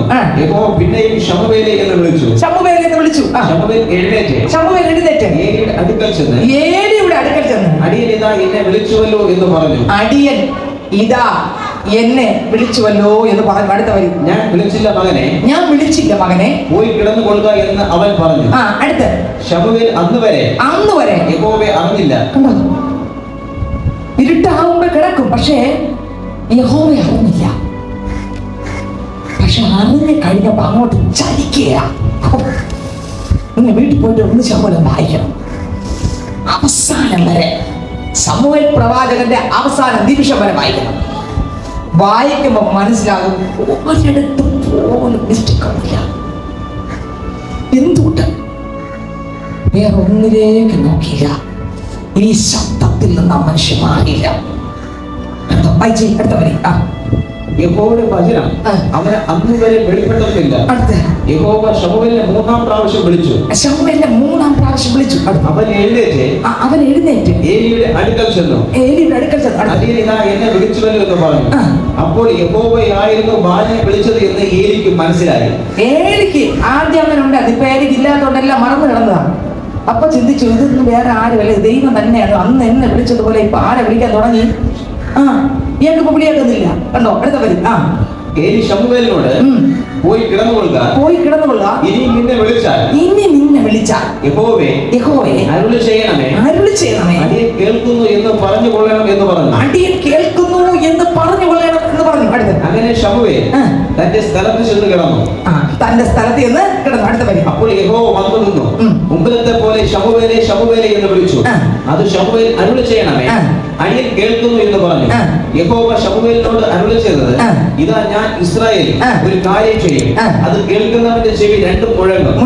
ഞാൻ ഏലിയുടെ ഭവനത്തെ കുറിച്ച് അരുളി ചെയ്തതൊക്കെ ഞാൻ അന്ന് അവന്റെ മേൽ ആദ്യന്തം നിവർത്തിക്കും. കണ്ടോ, ഇങ്ങനെ പറഞ്ഞതെല്ലാം നിങ്ങൾ വായിച്ചു നോക്കണം. ഒരിടത്ത് പോലൊരു മിസ്റ്റേക്ക് ഇല്ല. എന്ത് ചെയ്തു നടന്നു? നിങ്ങൾ വീട്ടിൽ പോയി വായിക്കണം. 7-ാം അധ്യായത്തിലേക്ക് വരുമ്പോൾ 7:3 മുതൽ വായിച്ചേ. അപ്പോൾ ശമൂവേൽ എല്ലാ ഇസ്രായേൽ ഗ്രഹത്തോടും നിങ്ങൾ പൂർണ്ണ ഹൃദയത്തോടെ യഹോവയിലേക്ക് തിരിയുന്നു എങ്കിൽ അന്യ ദൈവങ്ങളെ അസ്തോരത്ത് പ്രതിഷ്ഠകളെ നിങ്ങളുടെ ഇടയിൽ നിന്ന് നീക്കിക്കളഞ്ഞ് നിങ്ങളുടെ ഹൃദയങ്ങളെ യഹോവയിലേക്ക് തിരിക്കുകയും അവനെ മാത്രം സേവിക്കുകയും ചെയ്യുകയും എന്നാൽ അവൻ നിങ്ങളെ ഫെലിസ്ത്യരുടെ കയ്യിൽ നിന്ന് വിടുവിക്കും എന്ന് പറഞ്ഞു. അടുത്ത വരി. അങ്ങനെ ഇസ്രായേൽ മക്കൾ വിഗ്രഹങ്ങളെ അസ്തോരത്ത് പ്രതിഷ്ഠകളെ നീക്കിക്കളഞ്ഞ് യഹോവയെ മാത്രം സേവിച്ചു. ഇനി 8 മുതൽ അങ്ങോട്ട് വായിച്ചേ. 7:8 മുതൽ ഇസ്രായേൽ മക്കൾ ശമൂവേലിനോട് നമ്മുടെ ദൈവമായ യഹോവ ഞങ്ങളെ ഫെലിസ്ത്യരുടെ കയ്യിൽ നിന്ന് രക്ഷിക്കേണ്ടതിനെ ഞങ്ങൾക്ക് വേണ്ടി അവനോട് പ്രാർത്ഥിക്കുന്നത് മതിയാക്കരുത് എന്ന് പറഞ്ഞു. അപ്പോൾ ശമൂവേൽ പാൽ കുടിക്കുന്ന ഒരു ആട്ടിൻകുട്ടി എടുത്ത് യഹോവയ്ക്ക് സർവാംഗ ഹോമം കഴിച്ചു. ശമൂവേൽ ഇസ്രായേലിന് വേണ്ടി യഹോവയോട് പ്രാർത്ഥിച്ചു. ദൈവഭക്തൻ ഇസ്രായേലിന് വേണ്ടി ദൈവത്തോട് എന്ത് ചെയ്തു? പ്രാർത്ഥിച്ചു. അടുത്ത വരി. യഹോവ ഉത്തരമരുളി. ശമൂവേൽ പ്രവാചകന്റെ പ്രാർത്ഥനയ്ക്ക് ഉത്തരം അരുളി. അടുത്ത് ശമൂവേൽ ഹോമയാഗം കഴിച്ചുകൊണ്ടിരിക്കുമ്പോൾ ഫെലിസ്ത്യർ ഇസ്രായേലിനോട് പടയ്ക്ക് അടുത്തു. എന്നാൽ യഹോവ അന്ന് ഫെലിസ്ത്യരുടെ മേൽ വലിയ ഇടി മുഴക്കി അവരെ പരിഭ്രമിപ്പിച്ചു. അവർ ഇസ്രായേലിനോട് തോറ്റു. ഇസ്രായേൽ മിസ്പായിൽ നിന്ന് പുറപ്പെട്ട് ഫെലിസ്ത്യരെ പിന്തുടർന്നു. ബെത്കാരിന്റെ താഴ്വര വരെ അവരെ സംഹരിച്ചു. പിന്നെ ശമൂവേൽ ഒരു കല്ലെടുത്ത് മിസ്പായ്ക്കും ഷേലിനും മധ്യ നാട്ടി ഇത്രത്തോളം യഹോവ നമ്മെ സഹായിച്ചു എന്ന് പറഞ്ഞ് അതിന് ഏബേൽ എന്ന് പേരിട്ടു. കണ്ടോ, ഇത്രത്തോളം യഹോവ സഹായിച്ചു. പാട്ട് കണ്ടോ, എബനേസരെ കണ്ടോ, സ്വപ്നം. അപ്പൊ ദൈവം അവിടെ എല്ലാം ദൈവത്തിന്റെ പ്രവൃത്തി സത്യസന്ധമായി കർത്താവ് ഒരാളിന്റെ അകത്ത് പരിശുദ്ധാത്മാവിനെ പകർന്നാൽ ദൈവം അയാളെ കർത്താവിന്റെ ഗിതപ്രകാരം കൊണ്ടുപോവുകയാണ്. വീണ്ടും 8-ാം അധ്യായം വായിക്കുമ്പോൾ ശമൂവേൽ 7-ാം വാക്യം വായിച്ചേ. 7-ാം വാക്യം മുതൽ അങ്ങോട്ട് വായിച്ചേ. യഹോവ ശമൂവേലോട് അരുളി ചെയ്തെന്നാൽ ജനം നിന്നോട് പറയുന്ന സകലത്തില് അവരുടെ അപേക്ഷ കേൾക്കാം. അവർ നിന്നെയല്ല, ഞാൻ അവരെ ഭരിക്കാൻ. ഇതെല്ലാം ആർക്ക് കേൾക്കാൻ തുടങ്ങി? ആര് കേൾക്കാൻ തുടങ്ങി? ശമൂവേല് ആദ്യം ദൈവം വിളിച്ച ശബ്ദം കേൾക്കാൻ പറ്റിയില്ല. എന്നാൽ പുരോഹിതൻ പറഞ്ഞു, ഇനി നിന്നെ വിളിച്ചാൽ ഇങ്ങനെ വിളി കേൾക്കാൻ പറഞ്ഞു. അന്ന് മുതൽ എൻ്റെ അപ്പന്റെ ശബ്ദം ശമൂവേൽ കേൾക്കാൻ തുടങ്ങി. ശമൂവേലിന്റെ ശബ്ദം ദൈവവും കേൾക്കാൻ തുടങ്ങി. പരസ്പരം അവർ സംസാരിക്കാൻ തുടങ്ങി. പല കാറ്റും ശമൂവേലിനെതിരെ വന്നാലും വീഴ്ത്താൻ പറ്റിയില്ല. കാരണം വീഴ്ത്താൻ പറ്റാത്ത നിലവാരത്തിൽ എന്റെ ദൈവവും ആ മനുഷ്യനും തമ്മിലുള്ള ബന്ധം. വായിച്ചടുത്ത വരി. അവരെ ഭരിക്കാതെ വേണം എന്നെ യാതൊരു ധരിച്ചിരിക്കുന്നത്. ഞാൻ അവരെ മിസ്രയിൽ നിന്ന് പുറപ്പെടുവിച്ച നാൾ മുതൽ ഇന്ന് വരെ അവർ എന്നെ ഉപേക്ഷിച്ചു അന്യ ദൈവങ്ങളെ സേവിച്ചുകൊണ്ട് എന്നോട് ചെയ്തതുപോലെ നിന്നോടും ചെയ്യുന്നു. ആകയാൽ അവരുടെ അപേക്ഷ കേൾക്കാം, എങ്കിലും അവരോട് ധനമായി സാക്ഷീകരിച്ച്. ഇനി 10-ാം അധ്യായം നോക്കിയേ. 10-ാം അധ്യായം 1 മുതൽ വായിച്ചേ. 10-ാം അധ്യായം വായിച്ചേ. 1 മുതൽ വായിച്ചേ. അപ്പോൾ ശമൂവേൽ തൈലപാത്രം എടുത്ത് അവന്റെ തലയിൽ ഒഴിച്ച് അവരെ ചുംബിച്ച് പറഞ്ഞത്, യഹോവ തന്റെ അവകാശത്തിന് പ്രഭുവായി അഭിഷേകം ചെയ്തിരിക്കുന്നു. അഭിഷേകം അങ്ങനെയുള്ള അഭിഷേകമായിരുന്നു. അടുത്ത് നീ ഇന്ന് എന്നെ പിരിഞ്ഞു പോകുമ്പോൾ, നീ ഇതെല്ലാം നടന്നു അങ്ങോട്ട് പോകുമ്പോൾ നീ ഇന്ന് എന്നെ കണ്ട പ്രവചിച്ച പ്രവചനം അതുപോലെ അക്ഷരാർത്ഥത്തിൽ എന്ത് ചെയ്തു? കണ്ട, ആത്മാ കർത്താവാണ് പറയുന്നതെങ്കിൽ, ദൈവമാണ് പറയുന്നതെങ്കിൽ അതെന്ത് ചെയ്യും? സഹോദരങ്ങളെ, നടന്നിരിക്കും. സ്വോത്രം വായിച്ചേ. പിന്നെ അതിരിക്കലേ റാഹേലിന്റെ കല്ലറക്കരികെ വെച്ച് രണ്ടാളെ കാണും. കണ്ടോ, പ്രവാചകൻ പ്രവചിച്ചു 2 ആളെ കാണും. നമ്മൾ പറഞ്ഞ 2 അല്ല, ഒരു പൊടിയെ പോലെ അവിടെ പ്രവാചകൻ ആത്മാവിൽ പറഞ്ഞു. കണ്ടോ നോക്കിയേ, അടുത്ത വരി. നീ അന്വേഷിപ്പാൻ പുറപ്പെട്ടു പോന്ന. കണ്ടോ, പോകുന്ന വഴിക്ക് കാണുമെന്ന് പറഞ്ഞേ. നമ്മൾ ചോദിച്ചാൽ പോകുന്ന വഴിക്കല്ല, 2 വർഷം കഴിഞ്ഞ് അവിടെ ചെന്ന് നോക്കിയാലും ആരെയും. ഇതാണ് ഇന്നത്തെ പ്രവചനം. പക്ഷെ അന്ന് അങ്ങനെ അല്ല. പറഞ്ഞാൽ പറഞ്ഞതായിരിക്കും. അതിനവിടെ യാതൊരു വാക്കും തെറ്റില്ല. പ്രാർത്ഥന ചെല്ലു പ്രാർത്ഥിച്ചുകൊണ്ടിരിക്കുമ്പോൾ അവിടെ നടക്കുന്ന വിടുതല പറയും. പ്രാർത്ഥിച്ചുകൊണ്ടിരിക്കുക, ആത്മാവാണ് പ്രാർത്ഥിച്ചുകൊണ്ടിരിക്കുക. ആത്മാവ് പ്രാർത്ഥന കേട്ടില്ല. ആത്മാവ് എല്ലാ ആഴങ്ങൾ അറിഞ്ഞിട്ട് വിളിച്ച് പറഞ്ഞുകൊണ്ട് ചില വീട്ടിലെ കാര്യങ്ങൾ പറഞ്ഞുകൊണ്ടിരിക്കും. ചിലപ്പോൾ അവിടെ നടക്കാൻ പോകുന്ന വിഷയങ്ങൾ പറഞ്ഞുകൊണ്ടിരിക്കും. ആത്മാവാണ് പറഞ്ഞുകൊണ്ടിരിക്കുന്നത്. അപ്പുറത്ത് ചിന്തിച്ചോ, കാര്യമൊക്കെയാണ്. അടുത്ത കാര്യം പറയും, അതിങ്ങനെയൊക്കെയാണ്. അപ്പോഴാണ് മനസ്സിലാകുന്നത് ആത്മാവ് അതിനു മുമ്പേ കാര്യങ്ങൾ മനസ്സിലാക്കി. വായിച്ച അടുത്ത വരി. കഴുതകളെ കണ്ടുകിട്ടിയിരിക്കുന്നു. നിന്റെ അപ്പൻ കഴുതയെ കുറിച്ചുള്ള ചിന്ത വിട്ട് എന്റെ മകന് വേണ്ടി ഞാൻ എന്ത് ചെയ്യേണ്ടു എന്ന് നിങ്ങളെ കുറിച്ച് വിഷാദിച്ചിരിക്കുന്നു എന്ന് അവർ നിന്നോട് പറയും. അവിടെ നിന്ന് നീ മുമ്പോട്ട് ചെന്ന് താബോറിലെ കരുവേലകത്തിനരികെ എത്തുമ്പോൾ ഒരുത്തൻ 3 ആട്ടിൻകുട്ടിയെ. എത്ര ആട്ടിൻകുട്ടി എണ്ണം പറഞ്ഞോ? 3 ആട്ടിൻകുട്ടിയെ, വേറൊരുത്തൻ 3 അപ്പവും വേറൊരുത്തൻ 1 തുരുത്തി വീഞ്ഞും ചുമന്നുകൊണ്ട്. ആട്ടിൻകുട്ടി എത്ര, അപ്പം എത്ര, തുരുത്തി എത്ര, ആരൊക്കെ വരും ഉണ്ടോ? അടുത്ത വരി. ഇങ്ങനെ 3 പുരുഷന്മാർ ദൈവത്തിന്റെ അടുക്കൽ പോകുന്നതായി നിനക്ക് എതിർപ്പെടും. ഇത്ര മാത്രം വെളിപ്പെടുത്തി കൊടുക്കുന്ന എന്റെ ദൈവത്തെ വിട്ട് നമുക്ക് ആര് വേണം സ്നേഹിതരെ? ഇത്ര മാത്രം യേശുവിന്റെ ശബ്ദം കേൾക്കണം തുടങ്ങിയ ഇത്രമാ സ്നേഹത്തെ എത്ര തള്ളി ഞാൻ, ഇത്രമാ സ്നേഹത്തെ എത്ര തള്ളി ഞാൻ, ഈ മഹാപാപത്തെ ദൈവമേ ഓർക്കല്ലേ, ഈ മഹാപാപത്തെ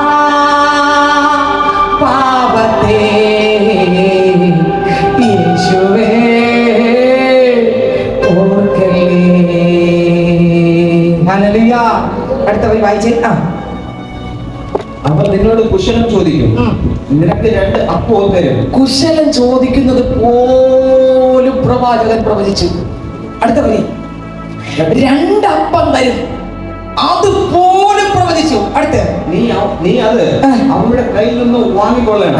വാങ്ങാനും പറഞ്ഞു. നിങ്ങൾ നോക്കിയേ, ആലോചന സത്യസന്ധമായി യഥാർത്ഥമായി കാര്യകാരണ സഹിതം എന്റെ അപ്പൻ ഈ മനുഷ്യനെ വെളിപ്പെടുത്തി കൊടുക്കുകയാണ്. കണ്ടോ, അടുത്ത വരി. അതിനുശേഷം ഈ ഫെലിസ്ത്യരുടെ പട്ടാളമുള്ള ദൈവഗിരിക്കെത്തും. അവിടെ ഇത്ര വ്യക്തമായി സ്പഷ്ടമായി അക്കമിട്ട് ആത്മാ വെളിപ്പെടുത്തുന്നുണ്ടോ? അടുത്ത അവിടെ പട്ടണത്തിൽ കിടക്കുമ്പോൾ മുമ്പിൽ വീണ തപ്പ് കുഴൽ കിന്നര എന്നിവയോട് കൂടെ പൂജാഗിരിയിൽ നിന്ന് ഇറങ്ങി വരുന്ന ഒരു പ്രവാചക ഗണത്തെ കാണും. അവർ പ്രവചിച്ചുകൊണ്ടിരിക്കും, യഹോവയുടെ ആത്മാവ് ശക്തിയോടെ നിന്റെ മേൽ വന്നിട്ട് നീയും അവരോട് കൂടെ പ്രവചിക്കുകയും ആൾ മാറിയതുപോലെ ആയിത്തീരുകയും ചെയ്യും.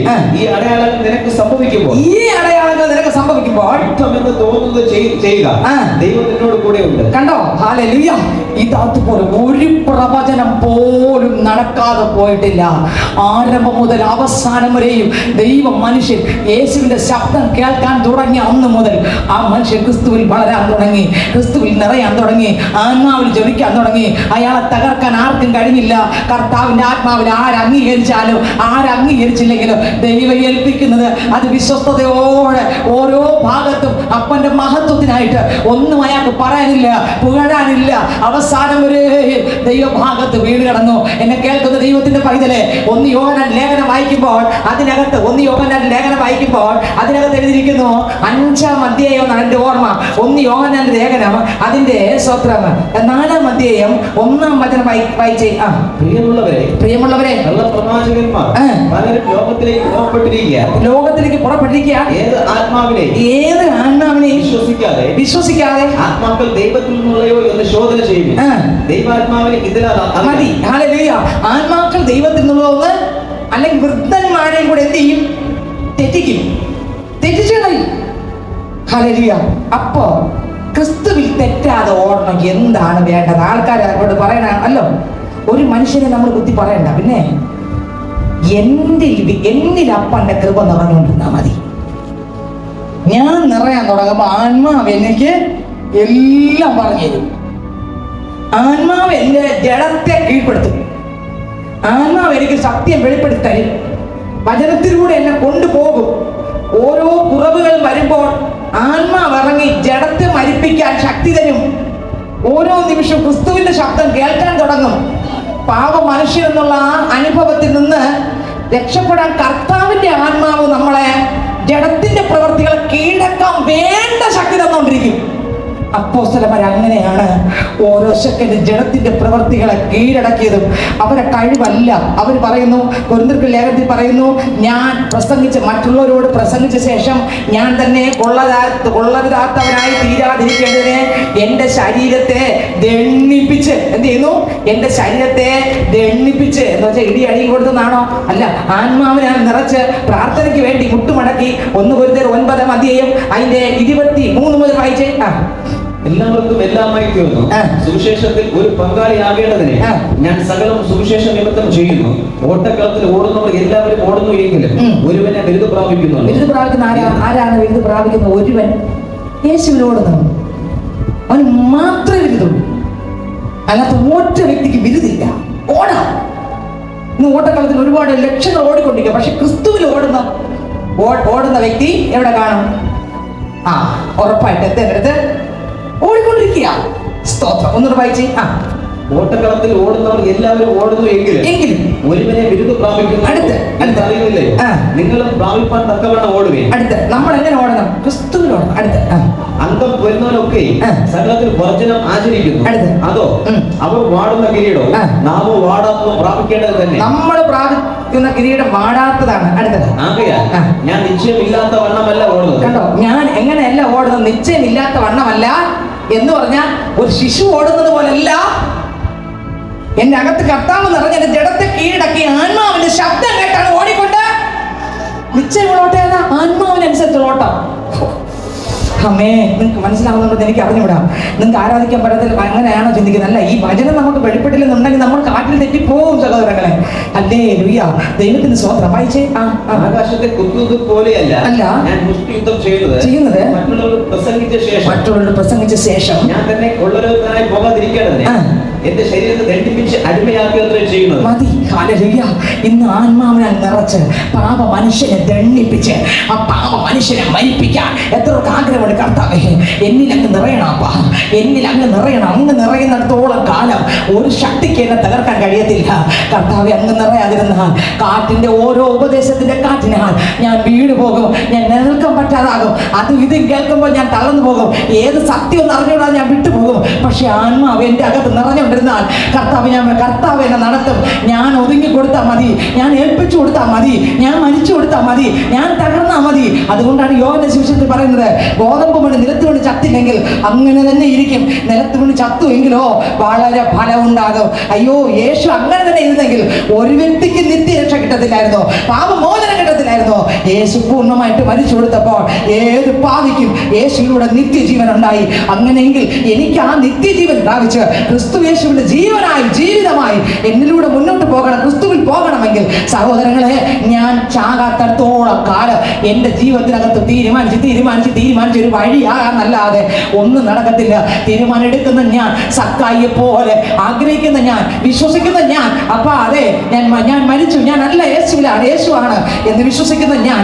അങ്ങനെ ഇരുന്നാൽ പോരാ. പിന്നെയോ എനിക്കൊരാവേശം വേണം. സക്കായിയെ പോലെ ഒരു ദാഹം വേണം. എനിക്ക് എൻ്റെ അപ്പനെ പോലെ നടന്നാൽ മതി. എൻ്റെ അപ്പൻ്റെ ശബ്ദം കേട്ടാൽ മതി. ആ ശബ്ദത്തിൽ ജീവിച്ചാൽ മതി. ആ ശബ്ദം എന്ത് പറയും? ഓ, എന്നെ തെറ്റിപ്പിക്കാത്ത ശബ്ദം, എന്നെ തകർക്കാത്ത ശബ്ദം, നിത്യത നഷ്ടപ്പെടുത്താത്ത ശബ്ദം, എപ്പോഴും കേട്ടുകൊണ്ടിരിക്കുന്ന ശബ്ദം, പാവത്തെ ജയിപ്പിക്കുന്ന ശബ്ദം, ആത്മാവിൽ നിറച്ച് നടത്തുന്ന ശബ്ദം. ആ ശബ്ദം എനിക്ക് മതി. Jesus, hallelujah. പെട്ടകത്തിന്റെ ചുവട്ടിൽ കിടന്ന ആ ദൈവ പൈതലിനെ കേൾപ്പിച്ച ശബ്ദം, പുതിയ നിയമത്തിൽ അപ്പോസ്തലന്മാർ എവിടെ പോകുമ്പോഴും കേട്ട ശബ്ദം. അവർ ഓരോ സെക്കൻഡ് കൃപയ്ക്ക് മീതെ കൃപ പ്രാപിച്ചു. മർക്കോസിന്റെ മാളിക മുറിയിൽ പ്രാപിച്ച കൃപയല്ല അപ്പോസ്തല പ്രവൃത്തി 4 പ്രാപിച്ചത്. അടുത്തൊരു ശക്തി അവർ പ്രാപിച്ചുകൊണ്ടിരുന്നു. അങ്ങോട്ട് പോകുമ്പോൾ അപ്പോസ്തല പ്രവൃത്തി 16-ാം അധ്യായത്തിൽ പ്രാപിച്ച മറ്റൊരു ശക്തി, ഹല്ലേലൂയ, അതുവരെ പ്രാപിക്കാത്തൊരു കൃപ അവിടെ പ്രാപിച്ചു. ആ കൃപയിൽ അവർ പ്രാർത്ഥിച്ചുകൊണ്ടിരുന്നപ്പോൾ ശരീരത്തെ കെട്ടിപ്പൂട്ടി, കൈകാലുകളെ കെട്ടി ശബ്ദത്തെ മാത്രം കെട്ടിപ്പൂട്ടാൻ പറ്റില്ല. അവർ ആത്മാവിൽ നിറഞ്ഞ് പ്രാർത്ഥിക്കാൻ തുടങ്ങി. കാരാഗ്രഹത്തിന് അടിത്തറ കുലുങ്ങി, ചങ്ങല സ്വതവേ അഴിഞ്ഞു, കാരാഗ്രഹ പ്രമാണി കുടുംബം മാനസാന്തരപ്പെട്ടു.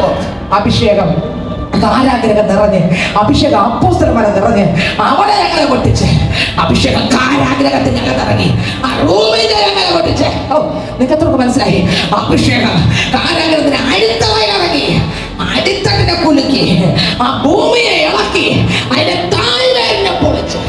കേട്ടെ, ആ വഴി കടന്ന് അപ്പുറത്ത് പാർത്ത കാരാഗ്രഹ പ്രമാണിയുടെ കുടുംബത്തെ മൊത്തത്തിൽ കുലുക്കി. നിങ്ങൾക്ക് എത്ര മനസ്സിലാവുന്നുണ്ട്?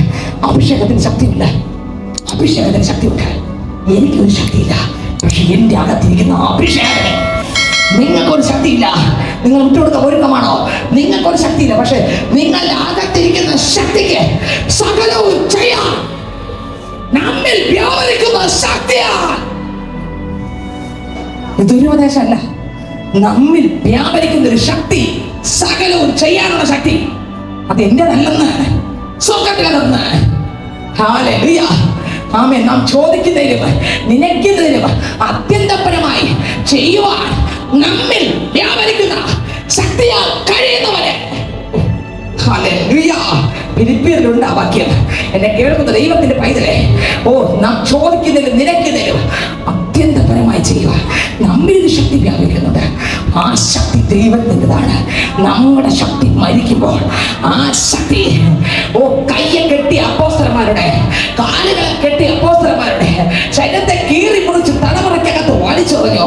പക്ഷെ അപ്പോസ്തലന്മാരുടെ ശബ്ദത്തെ ചങ്ങലയിടാൻ, അവരെ പ്രാപിച്ച ആത്മാവിനെ ചങ്ങലയിടാൻ ഒരു മനുഷ്യനും, ഒരു ദേശത്തിനും, ഒരു അന്ധകാര ശക്തിക്കും, ഒരു മന്ത്രവാദിക്കും, ഒരു പൂജാരിക്കും കഴിയില്ല. അർദ്ധരാത്രി പ്രാർത്ഥിച്ചു, പാടി, സ്തുതിച്ചു, അഭിഷേകം കത്തി, അത് ജ്വലിച്ചു. അവരുടെ കെട്ട് മാത്രമല്ല, അവർ കിടന്ന അടിത്തറ മാത്രമല്ല, അവർ കിടന്ന വാതിന്റെ മേൽ ആ ശക്തി ഇറങ്ങി. ആ ചങ്ങല പൊട്ടി തീർന്നില്ല. അവിടെ നിന്ന, പുറത്തു നിന്ന, അല്ലെങ്കിൽ കാരാഗ്രഹത്തിന്റെ പ്രമാണി പാർത്ത വീട്ടിനകത്തേക്ക് ഒരുപക്ഷെ ആ ശക്തി അങ്ങോട്ട് ഇറങ്ങി ചെന്നു. ആ ദേശത്തിൽ ഇറങ്ങി വ്യാപരിച്ചു. ഇരുട്ടിന്റെ മണ്ഡലങ്ങൾ കത്തി. കൂട്ടത്തോടെ മാനസാന്തരപ്പെട്ടു, കൂട്ടത്തോടെ സ്നാനപ്പെട്ടു. രക്ഷ പ്രാപിപ്പാൻ ഞങ്ങൾ എന്ത് ചെയ്യണം? കണ്ടോ, ഇതാ ദൈവത്തിന്റെ അത്യന്തപരമായ ശക്തി. ആ ശക്തി ഒരു വ്യക്തിയുടെ അകത്ത് ഇറങ്ങിയാൽ വെളിപ്പെടുത്തി എനിക്ക് അറിഞ്ഞുകൂടാ. വചനമായി നമ്മുടെ അകത്ത് വെളിപ്പെടട്ടെ. ഈ ശക്തിയാൽ നിറഞ്ഞ് ക്രിസ്തുവിന്റെ മഹത്വമായി പല ശബ്ദം കേട്ട് വളർച്ച പ്രാപിച്ച്, എഫേസ്യരിൽ പറഞ്ഞതുപോലെ വളർച്ച പ്രാപിച്ച് ക്രിസ്തുവേശു ആഗ്രഹിക്കുന്ന നിലവാരത്തിൽ വളർച്ച പ്രാപിച്ച്, ഹല്ലേലൂയ, ശരീരം മുഴുവൻ യുക്തമായി ചേർന്ന് ഏകീഭവിച്ച് ഓരോ അംഗത്തിന്റെ അതത് വ്യാപാരത്തിന് ഒത്തവണ്ണം ഉദവി ലഭിക്കാനുള്ള ഏത് സന്ധിയാലും സ്നേഹത്തിലുള്ള സ്നേഹത്തിലുള്ള പ്രാർത്ഥനയ്ക്കായി അവനിൽ വളർച്ച പ്രാപിച്ചുകൊണ്ട് ഓരോ സെക്കൻഡും ആത്മാവിൽ ചൊലിക്കുവാൻ നമ്മൾ ഓരോരുത്തരും പരിശുദ്ധ സഹായിക്കട്ടെ.